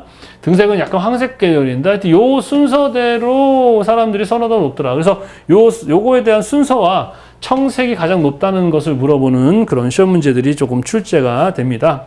자, 그 다음에 이 선호도에서는 이제 어린아이, 또 청소년, 뭐 청년, 중년, 노년마다 또 선호도가 달라요. 어떤 선호도는 한번 정해지면 끝까지 가는 거 아닙니다. 우리 인간은 변해요. 제가 어릴 때는 그만한 체력도 있고 막 힘도 있고 하니까 음식도 아무거나 먹어도 소화가 잘 되고 뭐 밤새 놀아도 힘들지 않으니까 놀았지만 지금은 선생님 그러면 죽습니다. 그러니까 지금은 어때요? 음식도 조절하고 또 마찬가지로 예전과 다른 몸에 맞춰서 나의 선호도가 또 바뀌듯이 사람마다 바뀌는데, 아까도 얘기했듯이 유아들의 선호도가 높은 것은 뭐다? 노란색의 선호도가 높다. 전 세계적으로도 다 그러더라. 뭐 이유는 많이 거기에 노출돼서 그런 것 같다, 저는. 그리고 단순한 배색이나 이런 단순한 것들에 대해서, 그리고 눈에 잘 띄는 것에 대해서 선호도가 높은 이유는 뇌 자체가 연글지가 않아서 그래요. 이 뇌가 우리 어른들처럼 완벽하게 이제 다 성장을 이루는 것이 아니라, 어릴 때는 어떻겠습니까? 경험도 적고 정보도 작았고 또 처리할 수 있는 능력도 없기 때문에 복잡한 그런 것들을 잘 처리하지를 못합니다. 어린아이들이. 이해도, 그 어린아이들이 받는 매와 어른들이 맞는 매는 달라요. 어른들은 기분이 나쁘고 승질 나는 정도지만, 아이가 맞는 것은 죽을 것 같은 공포를 느끼게 됩니다. 그래서 아이들을 때리거나, 물론 상황에 따라서는 아이에게 체벌도 해야 되지만, 인격적으로 아이가 이해할 수 있게 해야지, 억지로 아이를 그렇게 뭐 체벌하는 식은 아닌 것 같아요. 별로 그렇게 도움이 되지는 않습니다. 그 성인의 경우는 삶이 좀 우리가 살면서 어때요? 지금 여러분도 어때요? 사는 거 좀 피곤하죠? 힘들죠? 귀찮죠? 저도 마찬가지예요. 제 얼굴 봐봐요. 지금 강의하는 거 좋아서 하는 것 같아요? 아니면 힘들어서 죽을 것 같은 느낌이니까 귀찮아요. 그러다 보니까 이 파란색이 약간 좀 더 단파장이라 그러죠. 이 파란색이나 초록색 같은 이런 좀 편안한 안정감, 힐링, 이런 색에 대한 선호도를 갖더라. 꼭 그런 건 아닌데, 이 성인, 청년이나 이 중년 되면 일을 많이 하고 피곤하기 때문에 그러더라. 자, 나이가 많아지면 힘도 빠지고요. 또 이렇게 막 해볼 거 다 해봐가지고 이렇게 자극적이거나 이런 게 다 귀찮아집니다. 다 귀찮아져요. 그러다 보니까 차분한 색들, 그러니까 채도도 낮고, 명도도 약간 탁하고, 이런 색들에 대해서 선호도가 있고, 하지만 사람에 따라서는 우리 어르신들 보면 빨간색, 그냥 초록색, 이런 그 원색의 비비드한 그런 옷을 입기도 합니다. 선호도는 다 그렇다는 얘기 아니라 그랬어요. 비교적. 알겠죠? 그렇게 이해하셔야 됩니다. 그럼 이걸 왜 알아야 되느냐? 그럼 이왕이면 색을 배색하고 사용할 때는 그 사람들이 좋아하는 것, 선호하는 것을 제공하는 것이 그 사람들의 감정에 긍정적인 이미지를 주기 때문에 그래요. 우리나라에서의 라면을 그대로 외국에다가 판매했을 때 맞을 수도 있지만 안 맞을 수도 있어요. 입맛이. 그러면 우리의 라면을 그 사람들의 맞도록 우리 것의 특징을 유지하면서 거기에 맞게 약간 좀 바꿔서 제공하면 좋잖아요. 그런 것처럼. 그래서 이런 기본적인 지식을 갖고 있어야 됩니다. 그리고 색채 인식 능력보다 식별 능력이 떨어진다는 게 뭐냐면, 빨간 색상은 빨간 색상으로 보이긴 보이는데 그 색에 대해서 명도, 채도니 이런 어떤 그런 약간의 색조차나 이런 것들에 대한 구분이 좀 기능이 떨어지죠. 우리 안에 있는 망막이나 이런 거 떨어지니까 그것에 대한 능력은 떨어지지만 그 색이 어떤 색인지조차 못 보지는 않습니다. 그런 것들에 대해서 가끔 출제되는 부분이다. 이것도 여러분들이 암기하기보다는 그냥 그때 나이에 맞는 그들의 상태와 마음, 니즈를 알면 이해가 되죠. 저도 청년일 때는 사실 저 나이의 사람들, 그리고 좀 노인분들이 이해가 안 됐어요. 막 말도 시끄럽게 하고, 걸어갈 때 피하지도 않고 툭툭 치고 다니고 짜증나 그랬는데 좀 이해가 돼요. 잘 안 들려요. 그러니까 안 들리니까 남도 안 들릴 거라서 팍 세게 얘기하고, 몸이 진짜 힘들거든요. 진짜 나이 먹으면 알아요. 아무리 설명해도 여러분 모릅니다. 근데 나이 먹어보면 알아요. 움직이는 게 힘듭니다. 그러다 보니까 날렵하게 젊은이처럼 이렇게 피하거나 이러질 못하는 것이겠죠. 자, 그 외에 하여튼 이유들이 다 있습니다. 그 다음, 남성 성인의 선호도. 남성들은, 여성과 남성은 달라요, 여러분. 똑같은 사람이지만 소통하는 방식도 다르고 뇌를 사용하는 방식도 다르고, 그러다 보니까 느끼는 감정도 다릅니다. 그러다 보니까 색채에 대한 선호도도 다릅니다. 남자들은 좀 복잡한 것을 단순화시키는 경향이 많아요. 비교적 좀 힘든 일을 많이 하기 때문에. 그러다 보니까 어떤 특정 색에 대한 편중이 좀 있고, 비교적 어둡고 파랑이나 청록색 같은 이러한 색에 대한 선호도라는 거예요. 나는 밝은 거 좋은데 이러지만 남자들은 보통 이런 것에 대한 선호도가 높다는 거야. 선호도라는 것은. 여성은 반대로 파랑보다는 반대로 주황이나 보라, 빨강, 노랑, 빨강, 주황, 보라 이런 색에 대한 선호도가 높고 어둡고 어두운 톤보다는 여기는 밝고 맑은 톤 이런 것에 대한 선호도가 높다라는 것입니다. 여성들은 부럽기도 하고 불쌍하기도 한 이유가 여성들은 이 센서라 그러죠. 이 감정의 센서도 남자들보다 좀 더 예민하고요. 뇌도 마찬가지 뭐 정확한 건 모르겠지만 남자들은 소통할 때 뇌를 뭐 왼쪽만 쓴다라고 얘기해요. 되게 이성적인 뇌를 쓰고 여자는 두 뇌를 다 쓴다고 합니다. 그러니까 아주 섬세한 거예요. 그러니까 우리 잠수함도 소나라 그래서 레이더죠. 그것을 감지할 수 있는 능력이 아주 섬세한 그런 소나가 있고 과거의 건 좀 둔한 소나가 있듯이 우리 남자들은 약간 둔하고 여성들은 좀 섬세하다 이렇게 보시면 됩니다. 그러다 보니까 남성들은 남성의 방식으로 여자와 소통을 하게 되면 여성들은 되게 기분 나쁘고 상처받아요. 반대로 여자들은 여자들 방식대로 남자를 대하면 남자들은 좀 잔소리를 많이 한다고 생각을 합니다. 그래서 마찬가지로 남자가 여자와 소통하려면 여자들의 그런 마음을 이해해야 합니다. 완전히 그 사람들을 알 수 없죠. 여자도 마찬가지로 남자를 완전히 이해할 수 없습니다. 하지만 왜 그런지에 대해서 알아야 하고 배워야 하는 것이죠. 그냥 자연스럽게 알아지지 않아요. 소통은 기술이 필요합니다. 그냥 가만히 있으면 알아지는 게 아닙니다. 배우고 익혀서 경험하고 실수하면서 알아가야 하는 거죠. 그래서 여하튼 이렇게 남자와 여자는 다르다 보니까 이렇게 선호하는 것도 좀 다르고요. 또 사람들 사이에는 좀 사회적 지위가 높은 사람도 있고 낮은 사람도 있는데 또 그런 사람들에 따라서도 또 선호하는 색들이 다르고 그리고 또 두뇌형, 근육형, 뭐 이기적인 뭐 이런 사람들의 성향에 따라서도 선호하는 색들이 다르더라라는 그런 것입니다. 그래서 이런 것도 가끔 출제가 되는데 한번 그냥 읽어보시면 조금 이해되는 부분이니까 그 정도만 하고 넘어가도록 하겠습니다. 자, 그 다음에 색채 조절이다라는 것은 즉 색채를 디자인한다는 얘기예요. 디자인은 배려하는 겁니다. 그냥 색을 막 쓰는 게 아니에요. 아까도 얘기했지만 영화 감독이 공포의 장면을 연출하려면 공포의 이미지, 공포의 소리, 공포의 향기, 형태를 갖추듯이 거기에 맞춰서 색을 쓰는 것을 이야기합니다. 그래서 첫 번째는 색을 사용할 때 조절한다, 즉 배색한다, 배색한다 또는 디자인한다 이렇게 하는 것이고요. 그 다음에 또 색을 통해서 아까 얘기했듯이 치료도 가능합니다.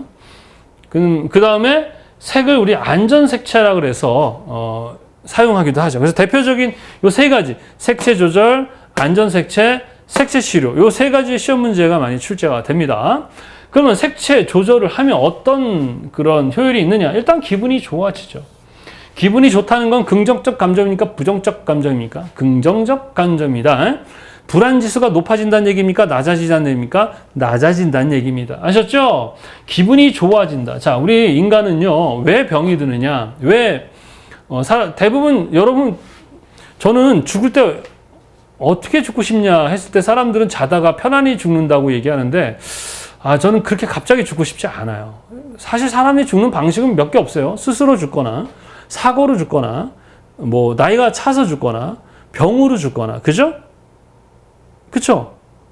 뭐, 이것밖에 없잖아요. 뭐, 다른 게 있나요? 근데 저는 웬만하면 암으로 죽고 싶습니다. 그거 어떻게 그러는데, 저희 아버님도 암으로 돌아가셨지만, 암은 바로 죽지 않습니다. 보니까 보통 빠르면 3개월, 보통은 6개월, 잘 관리하면 1년, 뭐 재수 좋으면 4일기도 하더라고요. 근데 죽기 전에 만약에 뭐 말기 환자다 그러면 저는 그냥 뭐 치료를 그렇게 하고 싶지는 않아요. 그냥 그 죽음을 잘 가족들과 준비하면서 마무리하면서 가고 싶습니다. 네. 근데 그 외에 죽는 것들은 그런 시간적 여유가 없더라고요. 그냥 한꺼번에 죽어버리죠. 그죠? 그런데 그 얘기하고 싶은 게 아니었지만 하여튼 저만 그런 거지 여러분한테 요구하는 거 아니에요. 미쳤다 그러지 마시고 그냥 그렇다는 얘기입니다. 왜 사람들이 요즘에 암으로 많이 죽느냐? 오래 살아서 그렇습니다. 과거에는요, 암 걸리기 전에 다 죽었었거든요. 요즘에는 뭐 좀만 저기 하면 거의 70 이상은 다 살잖아요. 그죠? 과거에는 한 40, 50이면 다 죽었어요. 옛날에 태어났으면 전 죽은 목숨입니다. 예, 그러면 이제 건강한 사람과 아닌 사람의 차이는 뭐냐 했을 때는 스트레스인 것 같아요. 그러니까 사람들이 이 스트레스를 받는다는 것은 기분이 나쁘다는 얘기거든요. 그럼 기분이 나쁘다는 것은 우리 감정은 뇌랑 몸이랑 연결되어 있거든요. 감정이 상한다는 것은 뇌의 스트레스 지수가 높아지는 것이고, 스트레스 지수가 높아지면 호르몬에 문제가 생기고, 호르몬에 문제가 생기면 여기에 뭐 세포들 있죠. 건강이 떨어지는 거거든요. 그래서 결국에는 스스로, 약 중에 제일 좋은 약은 스스로 치료하는, 자가 치료하는 이 면역력이 가장 좋은 약인데, 보통 보면은 이 스트레스가 모든 만병의 근원인 것 같아요. 그래서 기분이 좋다라는 것은 상당히 건강하게 살아가는 데 있어서 매우 중요한 안정감을 가지는 그러한, 그러니까 색채 조절을 통해서도 이러한 것을 할 수 있고 이것이 색채 치료와 연결될 수 있다 이렇게 보시면 되겠습니다. 자, 눈의 건강이 좋다. 우리 이건 색은 뭐와 연결돼 있죠? 시각이랑 연결돼 있다고 했었죠. 그러다 보니까 눈의 건강에도 물론 영향이 있죠. 자극적인 것이, 우리가 자극적 음식을 먹으면 속이 많이 망가지듯이 눈도 마찬가지예요. 뭐 저녁에 불 꺼놓고 이렇게 핸드폰을 보고 있는 것 마찬가지로 눈이 망가지라고 하는 거겠죠. 그리고 피로감이 감소된다라는 것이고요. 생활이나 작업에 힘을 북돋아주죠. 기분이 좋아지면 당연히 생활하는 데 있어서 이런 거고. 그리고 컨디션이 좋으면 당연히 판단이 빨라지겠고요. 그리고 판단이 빨라지니까 그만큼 사고나 재해가 감소하겠죠. 보통 사고 날 때는 부주의할 때, 그러니까 내가 안전에 대한 그런 그것이 좀 뭐라 그래요? 이렇게 부주의하다 그러죠? 했을 때 사고가 나거든요. 당연한 소리 하지 않습니까? 그리고 능률도 올라가고 생산은 높아지겠죠. 이게 당연히 되니까. 그리고 정돈, 청결이 유지되도록 하고요. 유지 관리가 경제적이면 쉬워집니다. 이런 특징들이 이 색채 조절을 통해서 얻을 수 있는 것들이다. 아셨죠? 당연한 소리입니다. 자, 색채 조절의 목적 얘기했고, 그 다음 안전 색채에 대해서 한번 얘기를 해보겠습니다. 안전 색채의 가장 중요한 건 주목성이죠. 주목성. 명시성, 이런 겁니다. 뭐예요? 일단, 눈에 잘 띄어야 되겠죠. 그죠? 눈에 잘 띄어야 됩니다. 어떤 위험 상황에서 눈에 잘 띄는 게 되게 중요한 것이죠. 그래서 보통 이 안전 색채에 빨강, 초록, 주황, 노랑, 파랑, 보라, 백색, 이런 것들이 있고요. 빨강은 주로 위험이죠. 아주 위험. 고도의 위험, 금지 이런 거죠. 초록은 안전, 주황은 조심, 노랑은 주의, 경고, 파랑은 지시, 보라는 방사능, 뭐 백색은 통로의 표시 이런 것들 이렇게 각각의 색이 가지고 있는 그런 안전 색채와 연결해서 이해를 하시면 되겠습니다. 자, 뭐 당연한 소리이기 때문에 이건 넘어가도록 하고요. 그 다음에 색채 치료에 대한 문제인데요. 자, 말 그대로 치료다라는 것은 우리가 실제 병원에서 수술을 해가지고 그 병의 근원을 이렇게 제거하거나 하는 것은 아니고요. 이것은 무엇과 상당히 연결되어 있냐면 심리적인 것과 연결된 것입니다. 그래서 직접적 치료보다는 이 간접적 치료, 즉 면역력을 올려서 어떻게 해요? 몸을 좀 더 건강하게 만드는 데 도움이 되게, 즉 내가 기분이 좋고 편안함을 느끼는, 스트레스를 받지 않는 상태를 만드는데 보통 색채만으로, 그러니까 예를 들어서 암 걸렸는데 파란색만 보고 있으면 치료가 되느냐? 그건 아니고요. 내가 어떤 색에 대한 선호도가 있어야 돼요. 선호도. 아무리 빨간색이 뭐 우울증과 이런 데 도움이 된다고 하는데 내가 만약에 빨간색에 대해서 부정적 감정을 갖고 있다면 도리어 빨간색이 나를 더 스트레스 받지 않겠습니까? 그래서 이런 치료를 할 때는 전문가의 상담이 필요하고 그 전문가의 상담과 플러스 앤드 색만 하진 않죠. 오감을 다 이용합니다. 뭐 냄새, 뭐 시각적 이런 것들을 같이 통합적으로 하는데 거기에 맞춰서 색도 하지 단독적인 색을 가지고만 치료하지 않아요. 그래서 보통 보면 이렇게 욕조에 자기가 좋아하는 그런 컬러의 꽃들, 향기 막 이런 것들을 이 분위기를 전체를 맞춰주고 소리까지 펴서 편안한 안정감 이런 상태를 만들어주는 거예요. 그래서 뭐 대표적으로 뭐 빨강이라는 것은 예를 들어서 우울증이라든가 이런 데에 효과가 있는 것이지 치료를 직접적으로 하는 건 아닙니다. 노랑도 마찬가지. 위장장애니 이런 거에 도움이 되고, 파랑은 뭐 뭐에 도움도. 이건 한 번씩 보시고 그냥 이해하시면 되겠고, 간혹 나오는 게 그 7가지 차크라라고 하는데, 이것이 이제 그 색채 치료하는 데 있어서 이게 이제 인도에서 나온 그런 뭐 에너지 종류들인데, 그 색이 가지고 있는 에너지를 7가지 에너지를 이렇게 표현한 게 차크라예요. 그래서 그 차크라마다의 그 색들이 에너지, 힘을 갖고 있기 때문에 그것이 사람들에게 어떤 부분에 이렇게 치료가 될 수 있다라는, 뭐 모르겠어요. 이건 과학적인이라고 할 수는 없겠는데, 여하튼 그 색채 치료 방법이 있는데, 그 중에 하나 이 차크라라는 이것도 가끔 기사에서 출제되니까, 뭐 보통은 그냥 각 색마다 사람들에게 어떤 치료가 되는지에 대한 문제가 주로 출제가 되고요. 가끔 기사에서는 차크라에 대한 문제가 나오니까 요거를 좀 이해를 하고 계시면 되겠습니다.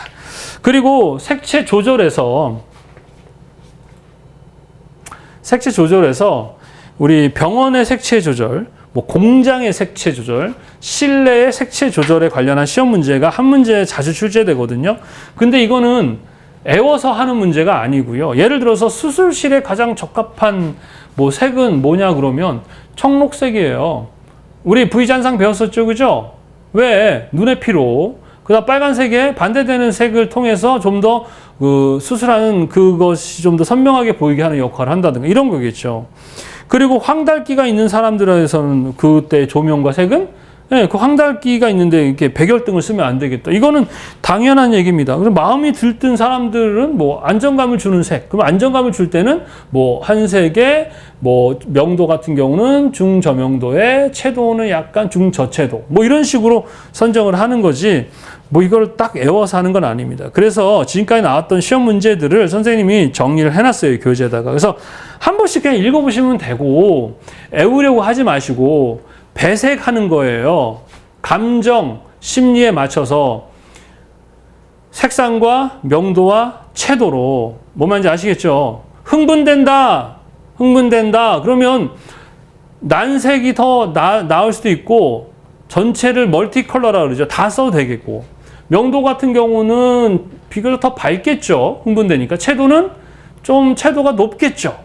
뭐 이런 식으로 이렇게 내가 상황에 맞춰서 주조색이라 그래요. 이제 나중에 배울 텐데. 그 주도하는 색을 찾는 겁니다. 배색은.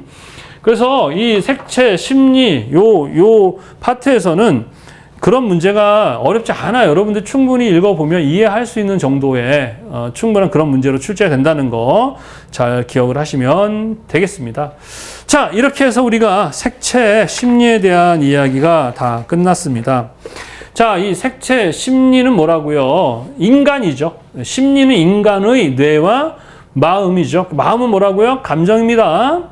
인간들은 뇌의 1차 판단, 부정적 감정, 부정적인 기억, 긍정적 기억, 색, 맛 이런 것에 의해서 신호가 오면 거기에 맞춰서 긍정, 부정 감정을 갖게 돼 있고, 긍정, 부정은 내가 어떤 경험, 정서적인 경험, 그러니까 빨간색이 어떤 경험할 때 긍정적인 경험이 있느냐, 5가지 감각이 일치하는 그 경험이 기억되고 그것이 나의 감정으로 가게 되고 그런 식으로 되어 있다라고 했었습니다.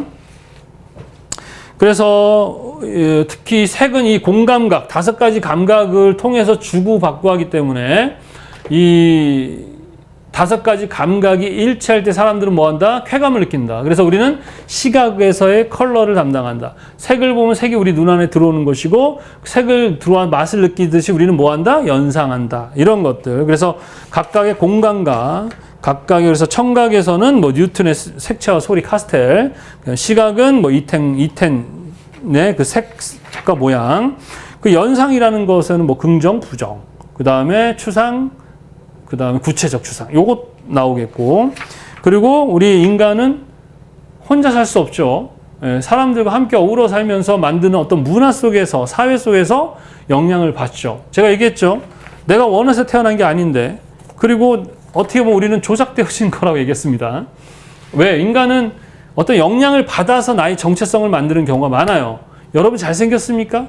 못생겼다 생각하는 것은 잘생긴 것들을 많이 받고 나름 그 잘생긴 것이 내 마음의 기준이 만들어져 있었을 때 내가 그거랑 비교했을 때 나는 못생겼기 때문에 난 못생겼다라고 얘기하는 거고 그것이 나의 정체성이 되는 거예요. 그래서 우리는 외부의 영향에 나를 만들어내는 그러니까 내가 토끼인지 거북이인지와는 상관없이 외부로부터의 어떤 그런 영향에 의해서 나의 정체성과 상관없는 삶을 살 수 있는 것이 인간이다. 그래서 인간은 실수할 수밖에 없고 연약하고 부족하고 결국엔 죽을 수밖에 없기 때문에 인간은 어떻다? 믿음의 대상이 될 수 없다. 이런 내용이겠죠. 자, 그래서 나는 왜 불안한가? 이 책 사람들의 기본적인 어떻게 소통하고 또 인간들은 어떻게 감정을 느끼는가에 대한 전반적인 내용이 담겨져 있습니다. 자, 이 책도 좀 여러분 많이 소개해 주시 읽어보시고요. 자, 오늘 많이 수고하셨고, 자, 고생 많이 하셨습니다. 다음 시간에 또 뵙도록 하겠습니다. 감사합니다.